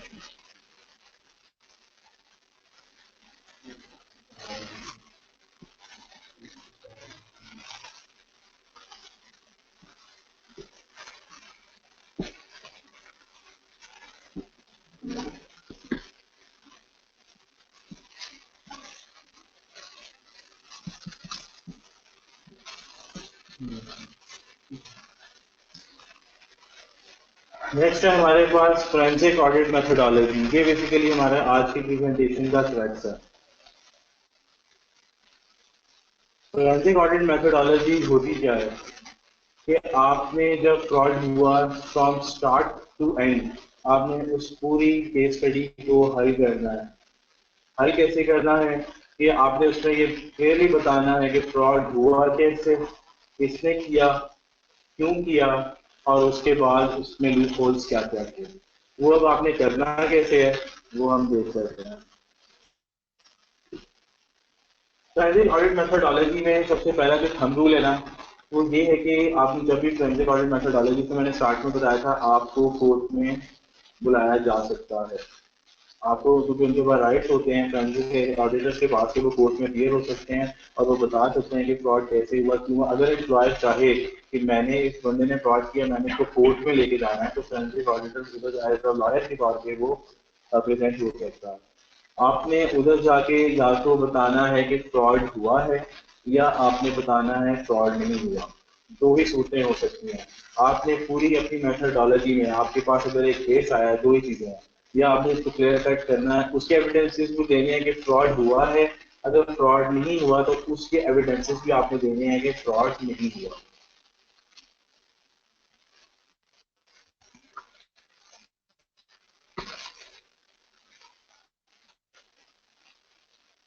हमारे पास जब आपको फोरेंसिक केस के लिए बुलाया जाता है आपने हमेशा कोर्ट में जनरल इंफॉर्मेशन कभी भी नहीं देनी होती। तो ये वैसे भी हर केस का ही रूल है, आपने हमेशा स्पेसिफिक इंफॉर्मेशन देनी है, जनरल इंफॉर्मेशन नहीं देनी। हमेशा आपने जनरल इन्फॉर्मेशन आपके पास जरूर अवेलेबल होगी कि सर हमें लगता है ऐसे हुआ, लेकिन आपने उसको कंसाइज इन्फॉर्मेशन की तरफ जाना है। एक एग्जांपल हम पूरी इस मेथोडोलॉजी पे अप्लाई करेंगे।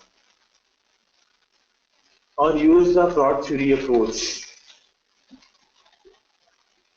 सबसे पहले हमने फोरेंसिक ऑडिट मेथोडोलॉजी में ये प्रूव करना है कि हमारा फ्रॉड हुआ है या नहीं हुआ। उसके बाद ये आपके बेसिकली इंपॉर्टेंस बता रहा है, एलिमेंट्स बता रहा है, आपने कंसाइज इंफॉर्मेशन को देखना है और फिर उसके बाद आपने फ्रॉड थ्योरी अप्रोच लगानी है। अब आपके पास केस आ गया, उसमें आपने ये 4 चीजें करनी है। Analysing available data, creating a hypothesis, testing hypothesis, refining and amending the hypothesis. अब जब आपके पास कोई केस आता है, आपने पहले डाटा को एनालाइज करना है कि ये जो फ्रॉड हो रहा है, क्या इसके सर्कमस्टांसेस हमें डाटा के अंदर नजर आ रहे हैं। जब वो आपने कर लिया तो हम देखने आगे, उसके बाद आपने हाइपोथेसिस क्रिएट करना है कि अगर फ्रॉड हुआ है ना तो उसके ये सिस्टम सिम्टम्स होंगे। अगर आपने ये जेन में बना लिया, फिर आप उसको टेस्ट करेंगे क्या वो सिम्टम्स अवेलेबल हैं, और फिर उसके बाद अगर सिम्टम्स अवेलेबल हैं तो आप प्रूफ कर देंगे, अगर अवेलेबल नहीं है तो आप दोबारा से शुरू हो जाएंगे काम करना। एग्जाम्पल, उसी एग्जाम्पल पे हम जाते हैं कि एक जो मैन्युफैक्चरिंग में हमने बॉटल्स करवानी थी, कोई कह लें आप 60 मिलियन की, ठीक है। आपकी मैन्युफैक्चरिंग है, मैंने वैल्यू ऑब्वियसली आपको इसलिए ज़्यादा बताई है कि मैं एग्जैक्ट पे जा नहीं सकता जाके, वो कहीं ये ना कि आपने बिल्कुल एग्जैक्ट वैल्यू पोस्ट कर दी है। हम इसको ले लेते हैं कि 60 मिलियन की आपने बॉटल्स आपने पैक करवानी, तो ये चाहिए होती है प्लास्टिक बॉटल्स के साथ कोट करती हैं। वेंडर को फोन किया, वेंडर कहता है कि मैंने जो है आपका ऑर्डर नहीं लेना, क्योंकि मैंने अपना जो है ऑर्डर अपना अपना जो बिजनेस है वो मैंने आहिस्ता आहिस्ता 1 साल में स्क्वीज आउट कर लिया। तो मैं इससे आपसे बिजनेस नहीं लूंगा क्योंकि आपके प्रोक्योरमेंट में मसला है। ये बात सीएफओ ने बेसिकली फोन किया था क्योंकि ऑर्डर बड़ा था, तो सीएफओ उसको बुलाना चाह रहा था कि हम उसके साथ बातचीत कर ले और हमें सस्ते दामों में हमें जो है वो बॉटल जो है वो हमें प्रोडक्ट बना के दे दे। उसने ये कह के बंद कर दिया। जब वो सीएफओ ने उसका देखा तो वाकई में हमने उसके कोई पैसे नहीं दिए, ठीक है, क्योंकि अपना बिजनेस बड़े तरीके से 1 साल में स्क्वीज आउट कर लिया। सीएफओ साहब ने फोरेंसिक ऑडिट टीम को बुलाया, उन्होंने कहा ये इशू हुआ। सबसे पहले उन्होंने ऑडिटर्स ने क्या किया, डाटा निकलवाया सारा परचेजेस का, जब जब टेंडर्स हुए। अब जब आप ये देखेंगे यार परचेजेस में मसला है, तो आप ये देखेंगे कि ये पिछली परचेजेस किस किस को गई, किस किस को इन्होंने ये सामान दिया। आपके सामने अगर ये फ्रॉड हुआ होगा, आपको नजर आ जाएगा कि एक वेंडर ऐसा है जिसको हर 3 महीने बाद ऑर्डर जा रहा है। ऐसे ही होगा जब आप परचेजेस के फ्रॉड की तरफ जाएंगे, तो आपको लगेगा जब आप डाटा एनालाइज करेंगे यार तो इस वेंडर के पास हर तीसरे महीने ऑर्डर जा रहा है, हर तीसरे महीने ऑर्डर जा रहा है। फिर आप उसके टर्म्स देखेंगे तो टर्म्स क्या होंगी, आपको लगेगा यार ये टर्म्स जो हैं सारी की सारी उसी वेंडर के जो है ना फेवर में जा रही है, क्योंकि आपने जब बिड किया था, जब बिडिंग में आपने देखा बिडिंग में इतने वेंडर्स आए लेकिन हमेशा एक ही वेंडर बार बार विन कर रहा है। इतना बड़ा प्रोजेक्ट हमेशा एक ही वेंडर विन कर रहा है, उसके रेट भी ठीक होते हैं, और उसके बाद जो टर्म्स एंड कंडीशंस हैं, जो टर्म्स एंड कंडीशंस हैं वो भी उसी वेंडर के फेवरेबल में है। ये सारे टर्म्स एंड कंडीशंस आपको जो है वो नजर आएंगी। जब आपने डाटा को एनालाइज किया तो आपने उसका हाइपोथेसिस क्रिएट करना। आपने पहले सोचा यार अगर फ्रॉड हुआ होगा तो एक ही वेंडर को बैंक टेंडर किया होगा, एक ही वेंडर को टर्म्स एंड कंडीशन उसी के फेवरेबल में होंगे।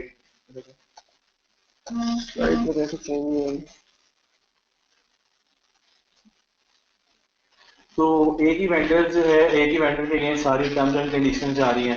जब आपने हाइपोथेसिस क्रिएट कर लिया, आप उसको टेस्ट करेंगे। जब आपने अब डाटा एनालाइज किया होगा, ऑब्वियसली जब आपने डाटा एनालाइज किया होगा तो आपको ये एविडेंसेस जो आपने दिमाग में सोचे होंगे, जो सिम्टम्स होंगे, जो सिम्टम्स आप सोचते होंगे, तो डाटा एनालाइज करने के बाद वही सिम्टम्स आपको रियल पिक्चर में नजर आने चाहिए। आपको आपके सामने रिजल्ट ऐसे आने चाहिए कि एक ही वेंडर जो है सारे परचेज ऑर्डर पिछले दिनों वो ही लेके गया 1 साल से।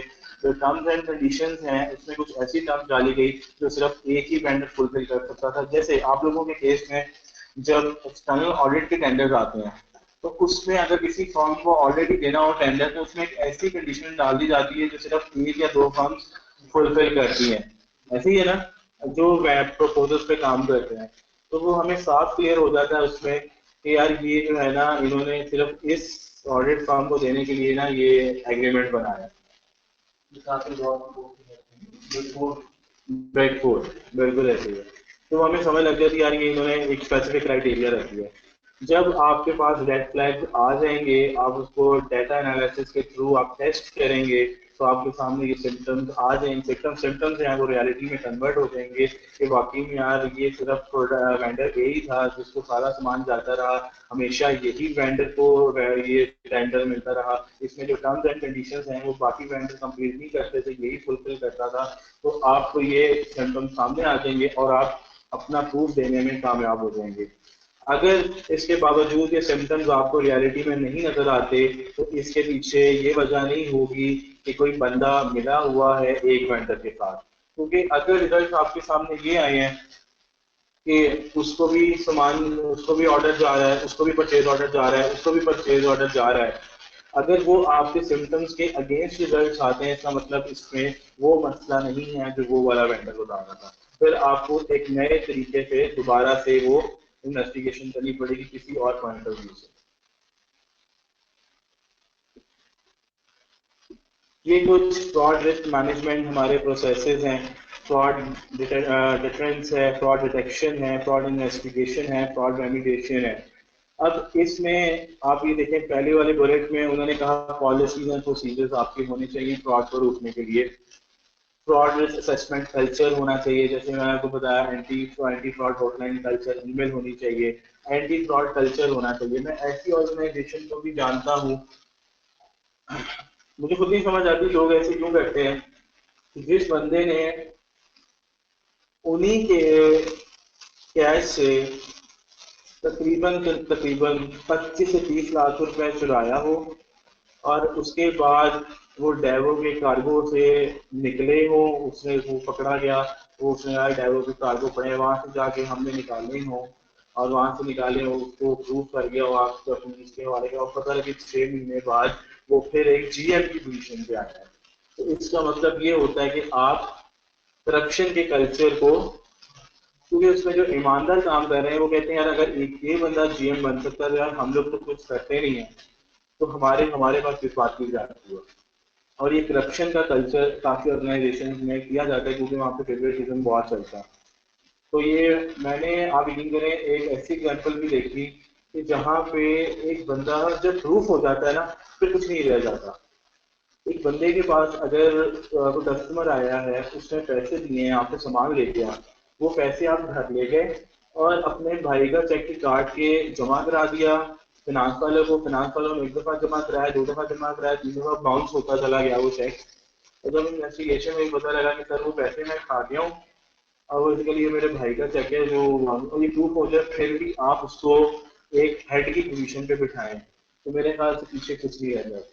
और मैं एक ऐसी ऑर्गेनाइजेशन में जहाँ पे मैं आज काम कर रहा हूँ अल्हम्दुलिल्लाह अल्हम्दुलिल्लाह, वहाँ पे 10 रुपए की करप्शन भी होती है ना, चाहे 7 साल का बंदा है चाहे 10 साल का, तो मिनट नहीं लगाया थे फायर कर देते हैं। क्यों? क्योंकि वो कहते हैं कि हमने इस कल्चर को प्रमोट नहीं करना। आप वैसे बता दें कि यार ये मसला है हमें कुछ फेवर कर दें, हम इस तरह को साथ देंगे, लेकिन हम इस तरह से साथ नहीं देंगे। इसी तरह फ्रॉड डिटेक्शन में फोरेंसिक ऑडिट टेक्निक्स हैं, डिटेक्टिव प्रोसेसेस एंड कंट्रोल्स हैं पकड़ने के लिए। फ्रॉड इन्वेस्टिगेशन के लिए इन्वेस्टिगेशन की गाइडलाइंस होनी चाहिए आपके पास कि आपने इन्वेस्टिगेशन कैसे करनी है। आपने प्रेशराइज करना है तो आपने खुद प्रेशराइज नहीं करना शुरू हो जाना, यू आर प्रोफेशनल। उसके लिए बंदा होना चाहिए जो वाकई में प्रेशराइज करे, ठीक है। उसके बाद एविडेंस मैनेजमेंट होना चाहिए, एविडेंस को कौन संभाल के रखेगा, वो एविडेंस किसकी कस्टडी में होंगे, उसकी टेबलिंग कौन करेगा, उसका रिस्पॉन्सिबल पर्सन कौन होगा। एविडेंस इन्वेस्टिगेशन की जितनी भी रिपोर्टिंग है वो आपने किसको करनी है, सीईओ को करनी है, ऑडिट कमेटी को करनी है, फिनांस वाले को करनी है, आपकी एक गाइडेंस मुकम्मल बनी होनी चाहिए। इसी तरह फ्रॉड रेमेडिएशन है, रूट कॉज एनालिसिस जब हो जाता है, आप लोग देख लेते हैं कि रूट कॉज एनालिसिस क्या वजह हुई थी, उसके बाद आपने अपने एसेट्स की रिकवरी किसके थ्रू करवानी है, आपने ऑडिटर्स को भेज देना है भाई पैसे कन्वर्ट करो, या पुलिस से करवाने हैं, या आपने अपने डिपार्टमेंट के अंदर ही कमेटी बना के उनको कहना है एसेट्स को रिकवरी करो, लाइक पूरी। उसके बाद है इंटरनल कंट्रोल्स रिव्यू, और एट द एंड जब आपकी रिकवरी भी हो जाती है, आपने पूरे कंट्रोल्स को रिव्यू करेंगे, कहाँ कहाँ लूपहोल्स थे, कहाँ कहाँ लूपहोल्स नहीं थे, और वहां पे जाके आप उसको फुलफिल करें। नेक्स्ट हमारे पास ये स्लाइड है रिपोर्ट राइटिंग की। इसमें मैं थोड़ा सा एडअप करना चाहूँगा। रिपोर्ट राइटिंग हमेशा आपने ऐसे बनानी है कि वो एक लेमैन को भी समझ आए। जिस तरह से मैंने आपको ये कहा था कि टाइप्स ऑफ फ्रॉड में हमारे पास करप्शन, एसेट मिसअप्रोप्रिएशन, और थर्ड हमारे पास फाइनेंशियल स्टेटमेंट फ्रॉड। ये टेक्निकल जार्गन्स हमारे लिए हैं, लेकिन जब आप ये कोर्ट में प्रेजेंट करेंगे तो हो सकता है कि जो सामने बैठा हुआ है उसको टेक्निकल जार्गन्स ना पता हो। तो आपने जो लैंग्वेज यूज करनी है वो सिंपल लैंग्वेज यूज करनी है, अवॉइड करना है टेक्निकल जार्गन से, ताकि वो इजी टू अंडरस्टैंड हो। रिपोर्ट एक्यूरेट होनी चाहिए, रिपोर्ट में क्लैरिटी होनी चाहिए, और रिपोर्ट में जो है वो इररेलेवेंट डाटा नहीं होना चाहिए। और ये ना हो कि कल आपने रिपोर्ट प्रोड्यूस करनी है तो आप रात को बना रहे हो, रिपोर्ट प्रोड्यूस करनी है कल तो आपने कल टाइमली रिपोर्ट को प्रोड्यूस कर देना है।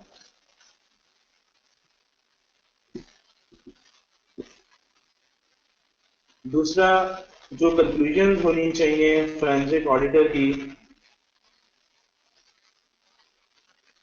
रिपोर्ट ओपिनियंस बड़ी क्लियर होनी चाहिए। रिपोर्ट में जो ओपिनियंस है उसकी ब्लैक एंड वाइट होनी चाहिए, उसमें कोई एम्बिग्विटी ना हो, उसमें कोई ओवरलैपिंग ना हो कि ऊपर वो बात कर रहा है कि सर ये बंदा रिस्पॉन्सिबल है, और नीचे ये बात कर रहा है कि शायद ये बंदा रिस्पॉन्सिबल ना भी हो। फोरेंसिक ऑडिटर का जो सबसे बड़ा कमाल है वो ये है कि उसने स्पेसिफिकली पॉइंट आउट करना होता है कि कौन बंदा रिस्पॉन्सिबल था और ये फ्रॉड कैसे अफेयर हुआ। जैसे कि मैंने आपको बताया अभी फ्रॉड ऑडिट मेथोडोलॉजी में, अब वो जब रिपोर्ट बनाएगा उसमें वो साफ बताएगा कि मुझे इस तरह से बुलाया गया, उसमें जो सिम्टम्स होते हैं जब आप परचेजेज में आप किकबैक रिसीव करते हैं, प्राइस रिसीव करते हैं, तो मैंने ये देखा कि एक ही वेंडर को जो है वो बार बार परचेज ऑर्डर मिला जबकि टेंडरिंग की गई, लेकिन एक ही वेंडर हर बारी वो टेंडर लेता चला गया। उसमें ऐसी टर्म्स एंड कंडीशन थी, ये टर्म्स एंड कंडीशन ये वाली थी कि जिसकी वजह से ये सिर्फ एक ही वेंडर से मैच होती थी, और ये वेंडर इससे वो लेके जाता रहा। तो मतलब कि ये सारे जब आप सिनेरियो प्रोड्यूस करेंगे ऐसे में आप लिखेंगे, और ये डील जो कर रहा था परचेज डिपार्टमेंट में, ये बंदा डील कर रहा था, ये बंदा टेंडर बनाता था, जिसकी वजह से ये सारी करप्शन हुई परचेज में, और that the person is responsible. Obviously फिर कोई नहीं आता वापस, वो आप नया बंदा भी रखेंगे तो वो कॉन्फिडेंस आप जीत नहीं करोगे। लेकिन वो फिर इस तरह से होता है, वो पता क्या होता है, फिर हम भी तो देखो ना, अगर वो ब्रांडेड का ऑनर मिलेगा ना जाके, तो कल की जरा सी बात होगी ना, वो फिर ऑनर को पूछ के देखते हैं आरपीओ में किसी तरह वो फिर ओवर एग्जेजरेट करके बताता है हर बात को। तो इससे वो फिर बेहतर यही होता है कि आप जो है वो बिजनेस को वाइंड अप ही करें उसके साथ। और हमेशा जो बात करनी है, फोरेंसिक ऑडिटर में बड़ा थंब रूल है, अपनी राय नहीं देनी है। तो मेरे ख्याल से ऐसे लगता है based on the facts and figures, मेरे मुताबिक based on the facts and figures ये ऐसे ऐसे हुआ है, और उसके एविडेंसेस हमारे पास ये टेंडर है, टेंडर की रिक्वायरमेंट्स हैं, कंपनी का लेजर है कि उसी को ही सारी पेमेंट्स होती रही हैं, और ये बैंक स्टेटमेंट्स हैं उसके अकाउंट में जाती रही हैं। लाइक अब मेरे ख्याल से सर ऐसे हो सकता है, वैसे ही आपने कोई ओपिनियन नहीं दी based on the fact and figure. कोई क्वेश्चन इसके यहाँ पे हम देख लेते हैं, कोई क्वेश्चन अगर।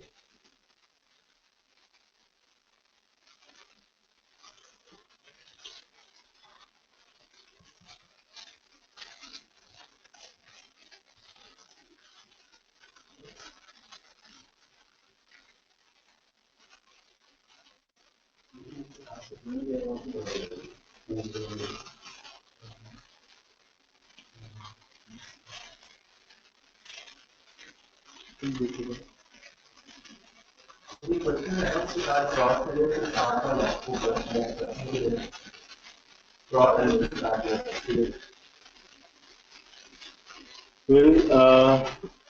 क्वेश्चन तो हमारे पास इतने कोई खास नहीं है क्वेश्चन। अगर आपको किसी किस्म का भी कोई क्वेश्चन हो, वो आप लोग मेरा ईमेल आईडी, मेरा कॉन्टैक्ट नंबर आप ले सकते हैं ACCA से रिक्वेस्ट करके। तो किसी किस्म का कोई मटेरियल चाहिए हो तो वो आपको अवेलेबल होगा।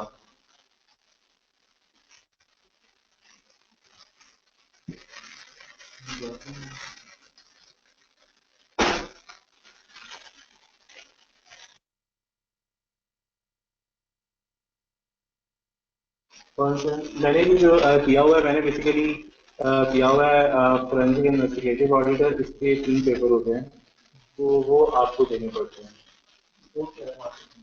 फिर आप स्कोप ये है कि फोरेंसिक से रेलेवेंट ना अभी हमारे पाकिस्तान में लोग अवेलेबल ही नहीं है। तो अपॉर्चुनिटीज हैं, अपॉर्चुनिटीज आती हैं, अवेलेबल होती हैं, लेकिन उनको बंदे नहीं मिलते। तभी गवर्नमेंट की अपनी भी कोई बॉडी बेसिकली स्पेशलाइज नहीं है कांग्रेस चलाने के लिए। मल्टीनेशनल में जिसका हमारे पास जो KPMG कराची है, उनके पास पूरा एक डिपार्टमेंट है, फाइनेंस डिपार्टमेंट है उनके पास। हमारे पास बंदे नहीं अवेलेबल।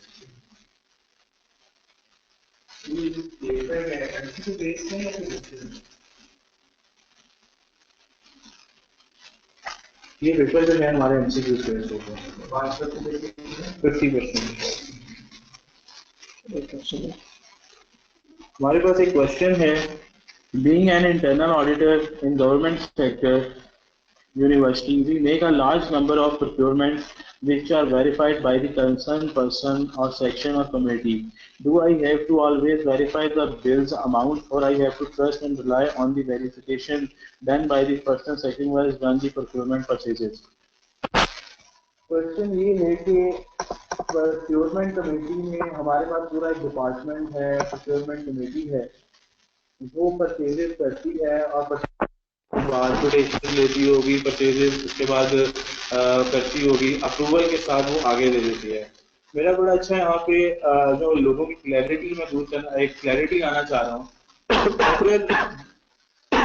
अगर गवर्नमेंट सेक्शन में जो प्रोक्योरमेंट कमेटी है, जो सेक्शन है, अगर उसी की अप्रूवल पे आपने उसी की अप्रूवल देखने के बाद आपने सिंपल वेरीफाइड कर देना, तो आपके बैठने का फायदा क्या है? अगर फिनांस ने पेमेंट करनी है उनकी अप्रूवल पे, तो आपका रोल क्या है? अगर उन्होंने आपको साइन करके आगे आपको दिया कि इसके बिल्स ऑडिट करने हैं, तो सिर्फ क्या आपने नंबर्स को ही वेरीफाई करना?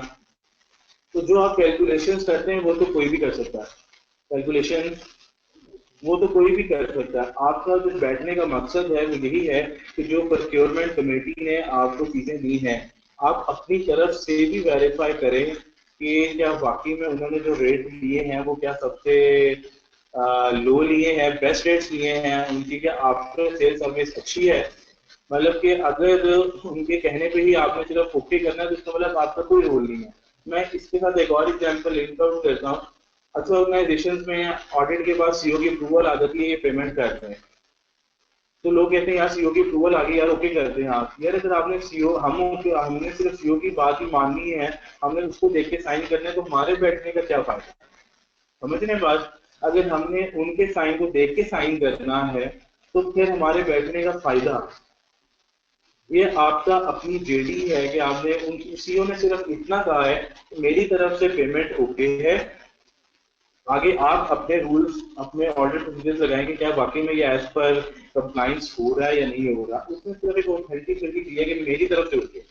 इसी तरह प्रोक्योरमेंट कमेटी ने अगर आपको साइन करके दे दिया है और आपने सिर्फ साइन देखने के बाद साइन करना है, तो उसको मैं ये कहता हूँ कि हाँ ऑडिट वाले सिर्फ ठप्पे लगा रहे हैं। तो मैं बड़ी ब्लंट बात करूंगी, आपका काम है आपने अपने ऑडिट प्रोसीजर लगा के उसको फर्दर वेरीफाई करना। अगर आपने उनकी अप्रूवल पे अप्रूवल करनी है तो फिर मैनेजमेंट को इतना बड़ा ऑडिट डिपार्टमेंट दिखाने की जरूरत नहीं है। ऑब्वियसली होपफुली ये क्लियर हो गया होगा।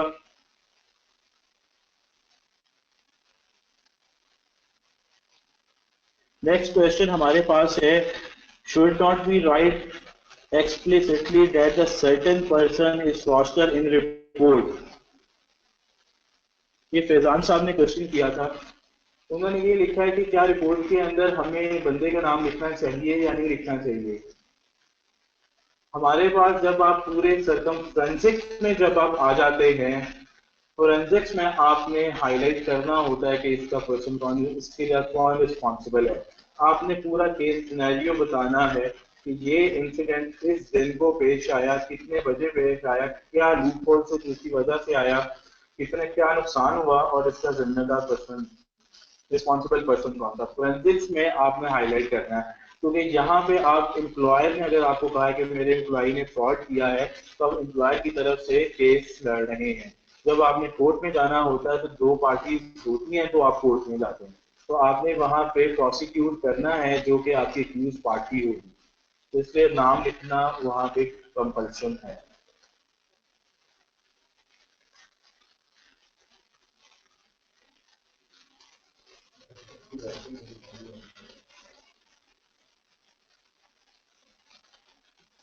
नेक्स्ट है हमारे पास from where it is suitable to carry out course. देखें, फोरेंसिक की जो है वो काफ़ी क्वालिफिकेशन अवेलेबल हैं। सी एफ ई अवेलेबल है, सी एफ आई अवेलेबल है, अब एक सी एफ ई पाकिस्तान की भी आ गई हुई है, राइट। हमारे ए सी एस सी भी है, ए एफ आई ए भी है। अलग के इतनी ज़्यादा फोरेंसिक की सर्टिफिकेशन अब इन हो रही हैं, तो फोरेंसिक्स आप कोर्स तो आप कहीं से भी कर लेंगे, लेकिन उसको जल्दी से आप कोर्स को करें और उसके बाद मार्केट में आप प्रैक्टिस करें, वो ज़्यादा ज़रूरी है। अगर आपने जो हमारी है ACSC, वो टफ है, मतलब उनके पासिंग मार्क्स 80% मार्क्स हैं, होपफुली मुझे अब कंफर्म नहीं है, लेकिन उनका टफ कोर्स है काफ़ी। तो अगर आप वो करना चाहते हैं ऑब्वियसली कर सकते हैं, उनकी वैल्यू सबसे ज़्यादा मार्केट है। और इनकी ज़्यादातर जो कोचिंग है वो ऑनलाइन ही अवेलेबल है, मतलब आपको बुक मटेरियल मिल जाएगा। और अभी हमारी जितने पाकिस्तान में है तो फोरेंसिक का कोर्स करवा भी नहीं है। तो मैं अब जिस ऑर्गेनाइजेशन का बना हूँ vice chairman institute of forensic expert, तो मेरा ये है कि हमारा भी ऑनलाइन ही है सारा सेटअप। तो कोशिश यही की जा रही है कि इसको हम मार्केट में ओपन करें, जैसे ACCA CA है, कि लोग आके उसको करें और फोरेंसिक को हम जरा स्ट्रॉन्ग करें।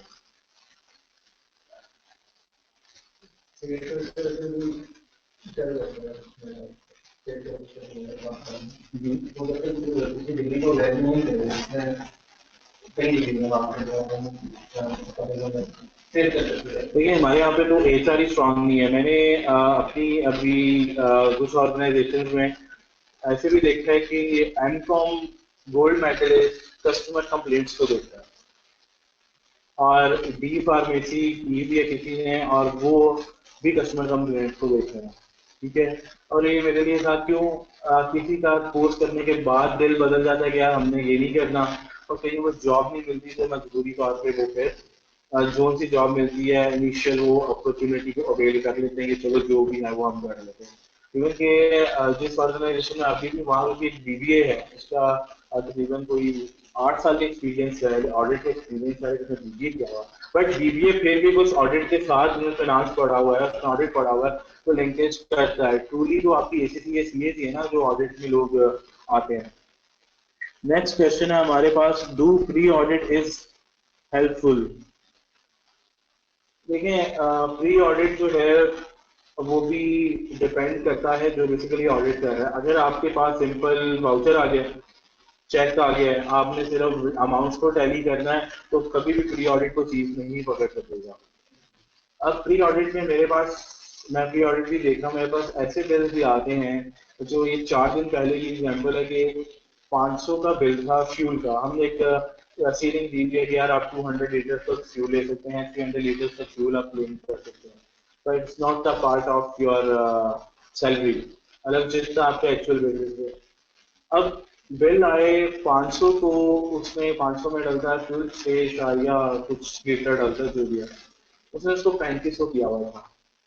अब कि कैसे पता लगा, जब आप फ्यूल के स्लिप को उठाते हैं ना, आप उसको थोड़ा सा मोड़ के देखें, 500 आपका वो खुरदरा खुदरा नहीं होगा, स्क्रैच नहीं होगा, और जो उसने 3 खुद से डाला हुआ ना, तो वो थोड़ा सा स्क्रैचेबल होगा, या ऑल्टरनेटिवली होगा, क्योंकि पेन की जो होती है ना, पेन जो पेन की नेक होती है, वो फर्क डाल देती है। अब वो 500 जो लिखा था पेट्रोल पंप वाले में, उसने जब यहाँ आके 3 डाला तो पीछे जब आपने देखा तो 500 तो स्क्रैचेबल नहीं है, वो होता है ना वो बाहर आ जाता है पेज, और तो अच्छी जो है वो 500 है था स्क्रैच और 3 तो स्क्रैच नहीं था। और दूसरे के इंक को आप गौर से देखें तो आपको लिखाई इंक होगी वो कहीं ना कहीं आपको फर्क जरूर नजर आएगा। और सबसे बड़ा ब्लेंडर ये 5 क्वांटिटी 6.8 लीटर ही थी और आगे अमाउंट 35 से उसने कर दी थी। मतलब मैंने से पहले सवाल किया भाई ये मतलब तुमने कौन सा हाई ऑक्टेन डलवाया थी, 6.8 लीटर 35 तो मतलब कि प्री ऑडिट अब कोई और ऑडिटर भी हो 3500 है ओके किया निकाल दिया। It depends on your scepticism कि आप कहें यार इसमें भी मसला हो सकता है, इसमें भी मसला हो सकता है। जब आप कहेंगे ना मसला नहीं है मसला नहीं है तो आपको मसला नहीं मिलेगा।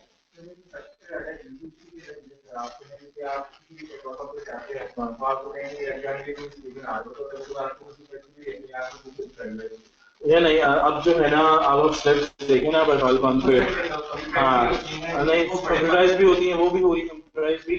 तो लाहौर के अंदर तो अब स्लिप्स भी अगर आप लेते हैं ना तो वो अगला बंदा जो है स्लिप्स नहीं देता आपको। लाहौर के अंदर जो आप मेरे लिए चले हैं 2 स्लिप्स दे रहे हैं आप, वो अनजान बंदे को कभी भी नहीं देते। आपने भी उसको कभी कोई पैसे लगाए होंगे तो वो आपको दे देगा, या एक ही बंदे से आप पेट्रोल पंप का पेट्रोल डलवा रहे हैं कभी आपने उसको, हाँ वो फिर आपको दे देगा, अदरवाइज वो अनजान बंदे को कभी भी नहीं देगा।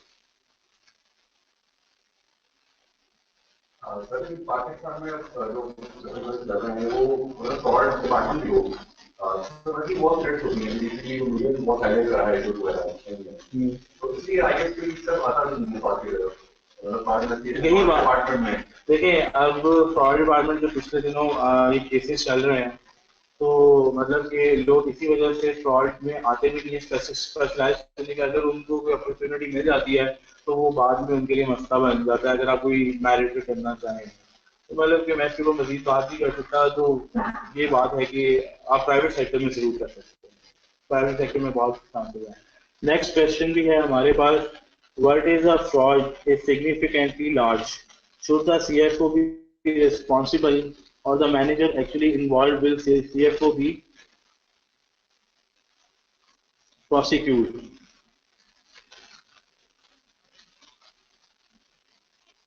Question ये है कि what is a fraud is significantly large, should the CFO be responsible or the manager actually involved will CFO be prosecute? Fraud जो है वो लार्ज स्मॉल लार्ज की बात नहीं आ जाती है, बात आ जाती है आपके एथिक्स की और इंटेग्रिटी की।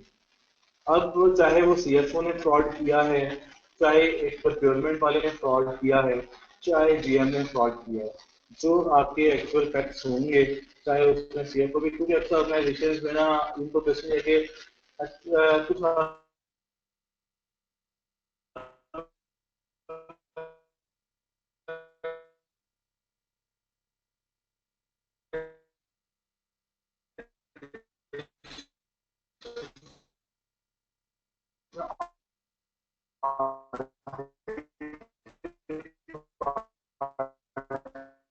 है वो रिपोर्ट, ठीक है तो वो एरिया से और सीएफओ जो है ऑब्वियसली एक ऑर्गेनाइजेशन में बैठा है उस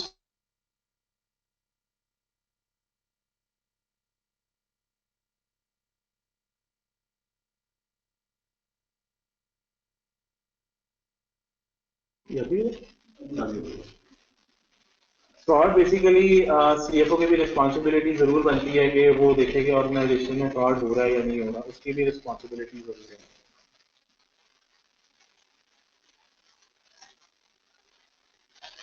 Next, we mostly have issues with not following procurement rules, PEPRA or okay, and that's even allowed, approved by the competent authority.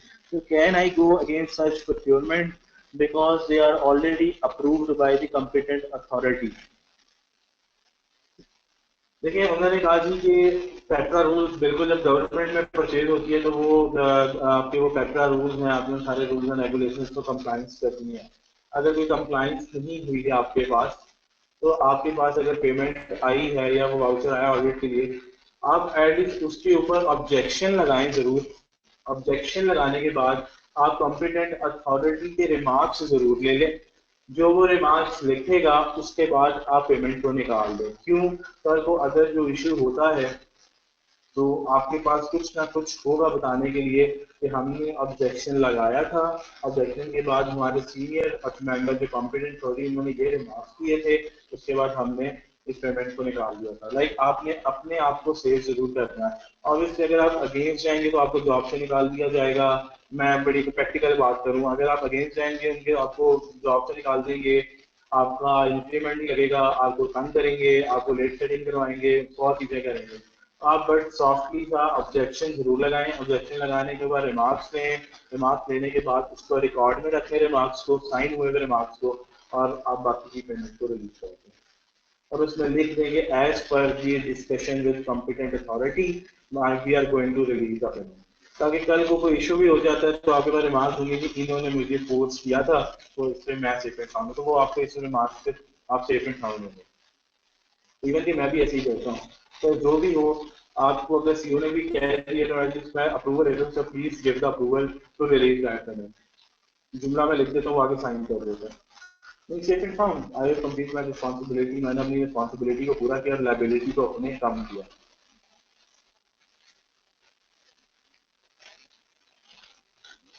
Next question है हमारे पास, what's the future of forensic audit in Pakistan?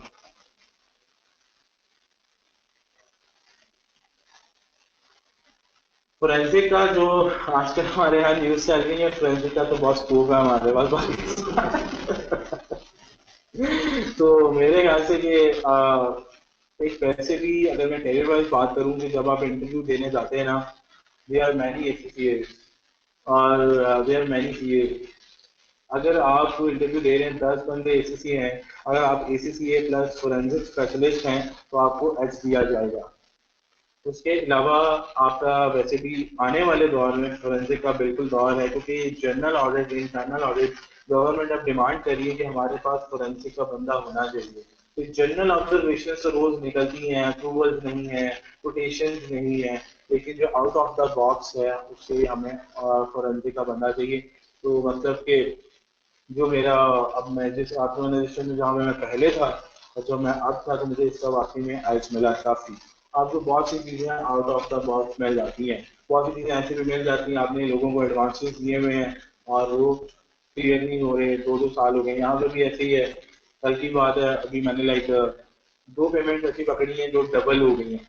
वो सिर्फ ये था, मेरा जो data analysis करने का तरीका था, उस तरह से अगर 2 पेमेंट ऐसी हुई जो डबल पे हो गई हैं। तो इतना ही अगर आप जाके दिखा दें तो आपकी परफॉर्मेंस, आपका सोचने का तरीका बदल जाता है। उसके बाद ट्रेनिंग सेक्शन बहुत ज़्यादा चल रहा है पाकिस्तान में आजकल, फोरेंसिक के ऑल ओवर, तो आप ट्रेनिंग दे भी सकती हैं, दे भी सकते हैं, तो आप स्कोप तो है। प्राइवेट सेक्टर में गवर्नमेंट सेक्टर हो, कोई भी चीज यहाँ पे ना फ्रेंड्स आपको प्राइवेट सेक्टर में फ्रेंड्स तो इन्वॉल्व रहते हैं, लेकिन प्राइवेट सेक्टर में कम रहती है, क्योंकि आपको मैनेजमेंट जो है वो खुद बुलाती है, मैनेजमेंट की सपोर्ट होती है आपके पास। मतलब कि छोटी मोटी थ्रेड्स आपको, अगर आप मेरिट पे ऑडिट कर रहे हैं ना, मेरिट पे नॉर्मल ऑडिट भी कर रहे हैं, pre audit, post audit, normal, तो वैसे ही लोग कह देते हैं यार हम तुम्हें देख लेंगे, तुम जरा बाहर निकलो। तो इस तरह की बातें तो नॉर्मल चल रही होती है, जो बंदा वाकई में स्ट्रेट फॉरवर्ड ऑडिट कर रहा है। यार ये तो तुम्हारे निकल रहे हैं ना, पर ये तुम मुझे बहुत चिंता कर रहे हो, हम देख लेंगे तुम्हें, हमें पता है तुम्हें कैसे काबू करना है।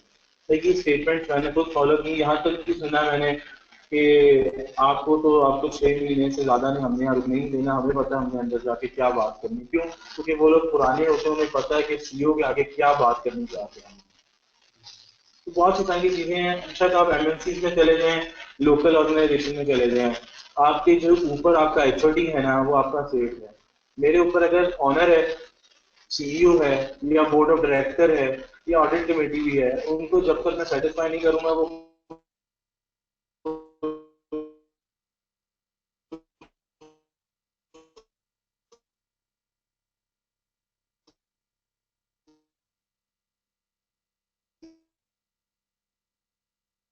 नहीं होंगे। अगर आप अपने मैनेजर को, मैनेजर के मुताबिक आप काम नहीं कर रहे तो वो आपको, इसमें यह है कि रिकॉर्डिंग जो है वो आप एसीसी से डिमांड कर सकते हैं, और स्टडी मटेरियल जो स्टडी मटेरियल जो अभी मैंने प्रेजेंटेशन दी है, क्वेश्चन है आपको ये दे देगा, वो आपको record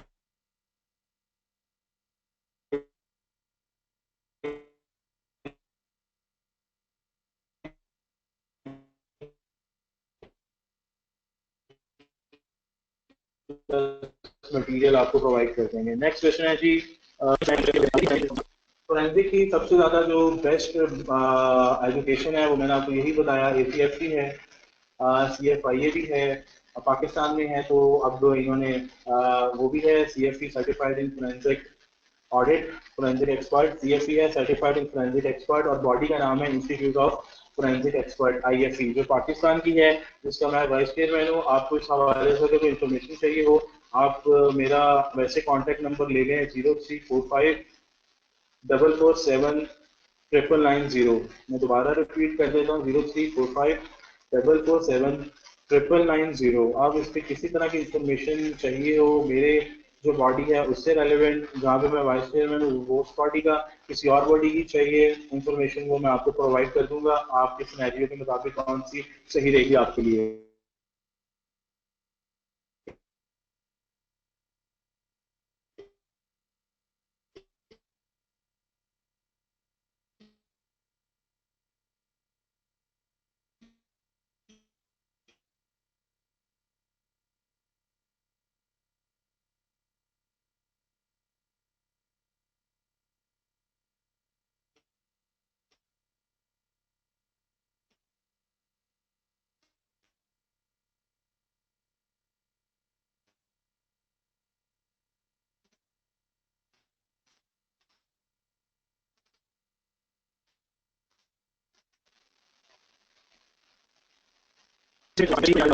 after the next week, लेकिन अब इसमें जो है कोई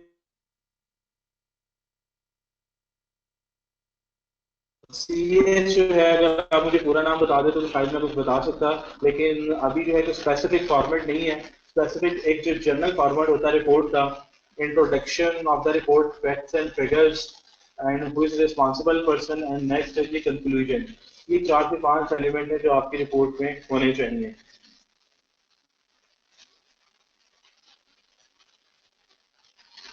नेक्स्ट क्वेश्चन है हमारे पास, I am doing pre audit, what I face during audit that after pre audit check amount is changed, in this case what can I do.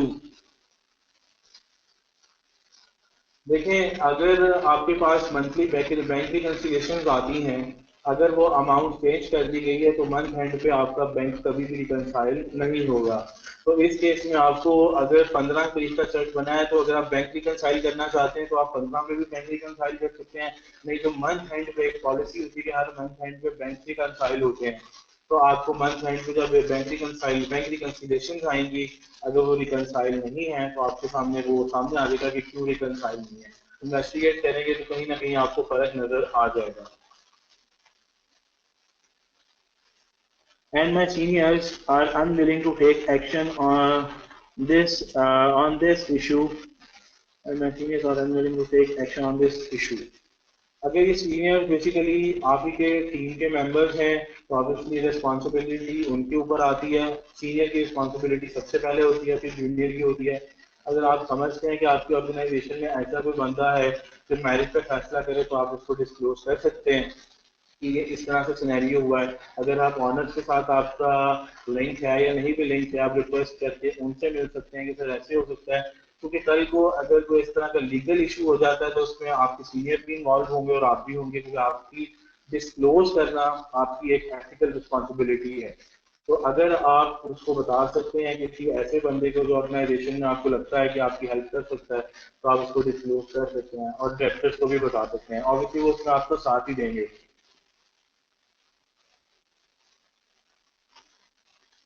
Next question है हमारे पास, पेट्रा रूल्स 2014 और Petra ordinance 2015 is applicable these days, and which one should be used to test our client procurement procedures। देखिए, अगर वो organisation जो है वो आप लेटेस्ट पेट्रा रूल्स हैं वही अप्लाई करेंगे, और जिसमें क्वेश्चन है PEPRA is applicable and which one we should use? आप नॉर्मल पेपरा रूल जो है वो ऑर्गेनाइजेशन से पूछ लें वो कौन से फॉलो कर रही है। वैसे जो लेटेस्ट हमेशा एक वैसे ही रूल है, जो लेटेस्ट पॉलिसी आती है वो एप्लीकेबल होती है। अगर 2015 लेटेस्ट है उसके बाद भी कोई नहीं आया तो 2015 जो है वो एप्लीकेबल है। जब भी कोई नई पॉलिसी आती है एक पॉलिसी के ऊपर तो लास्ट पॉलिसी आपकी ऑटोमेटिकली बाय डिफॉल्ट जो है वो वाइड हो जाती है, नल एंड वाइड हो जाती है। तो आपने 2015 से आपने इसको कंप्लाइंस करना है। What is the difference between pre audit and post audit? Adnan Khan.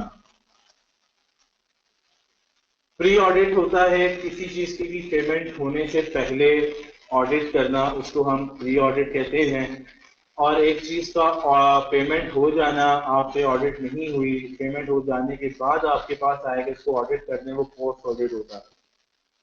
कोई चीज पेमेंट वाउचर अगर आपने उसकी एंट्री भी चेक करनी है, अगर वाउचर आएगा चेक कर दें, उसके बाद चेक लगा हुआ है पेमेंट नहीं हुई तो उसको कहते हैं प्री ऑडिट। अगर पेमेंट रिलीज हो चुकी है तो उसके बाद आया तो पोस्ट ऑडिट।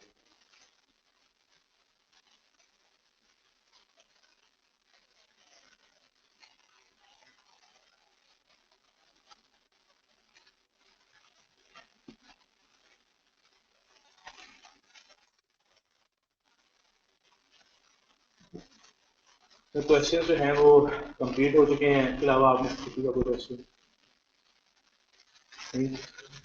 थैंक यू जी। क्वेश्चन जो हैं वो हमारे कंप्लीट हो चुके हैं। इंशाल्लाह फिर आपसे नेक्स्ट सेशन में मुलाकात होगी। थैंक यू जी। हाफिज।